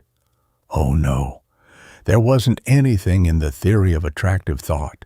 So far as he could see, it was all a matter of luck. This man failed to see that by his own confession, he was giving a most convincing argument in favor of the law of attraction. He was testifying that he was always expecting things to go wrong, and that they always came about as he expected. He was a magnificent illustration of the law of attraction, but he didn't know it, and no argument seemed to make the matter clear to him. He was up against it, and there was no way out of it. He always expected the ill luck, and every occurrence proved that he was right, and that the mental science position was all nonsense.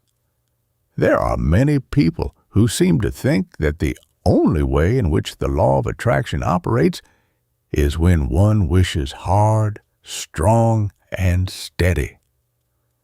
They do not seem to realize that a strong belief is as efficacious as a strong wish.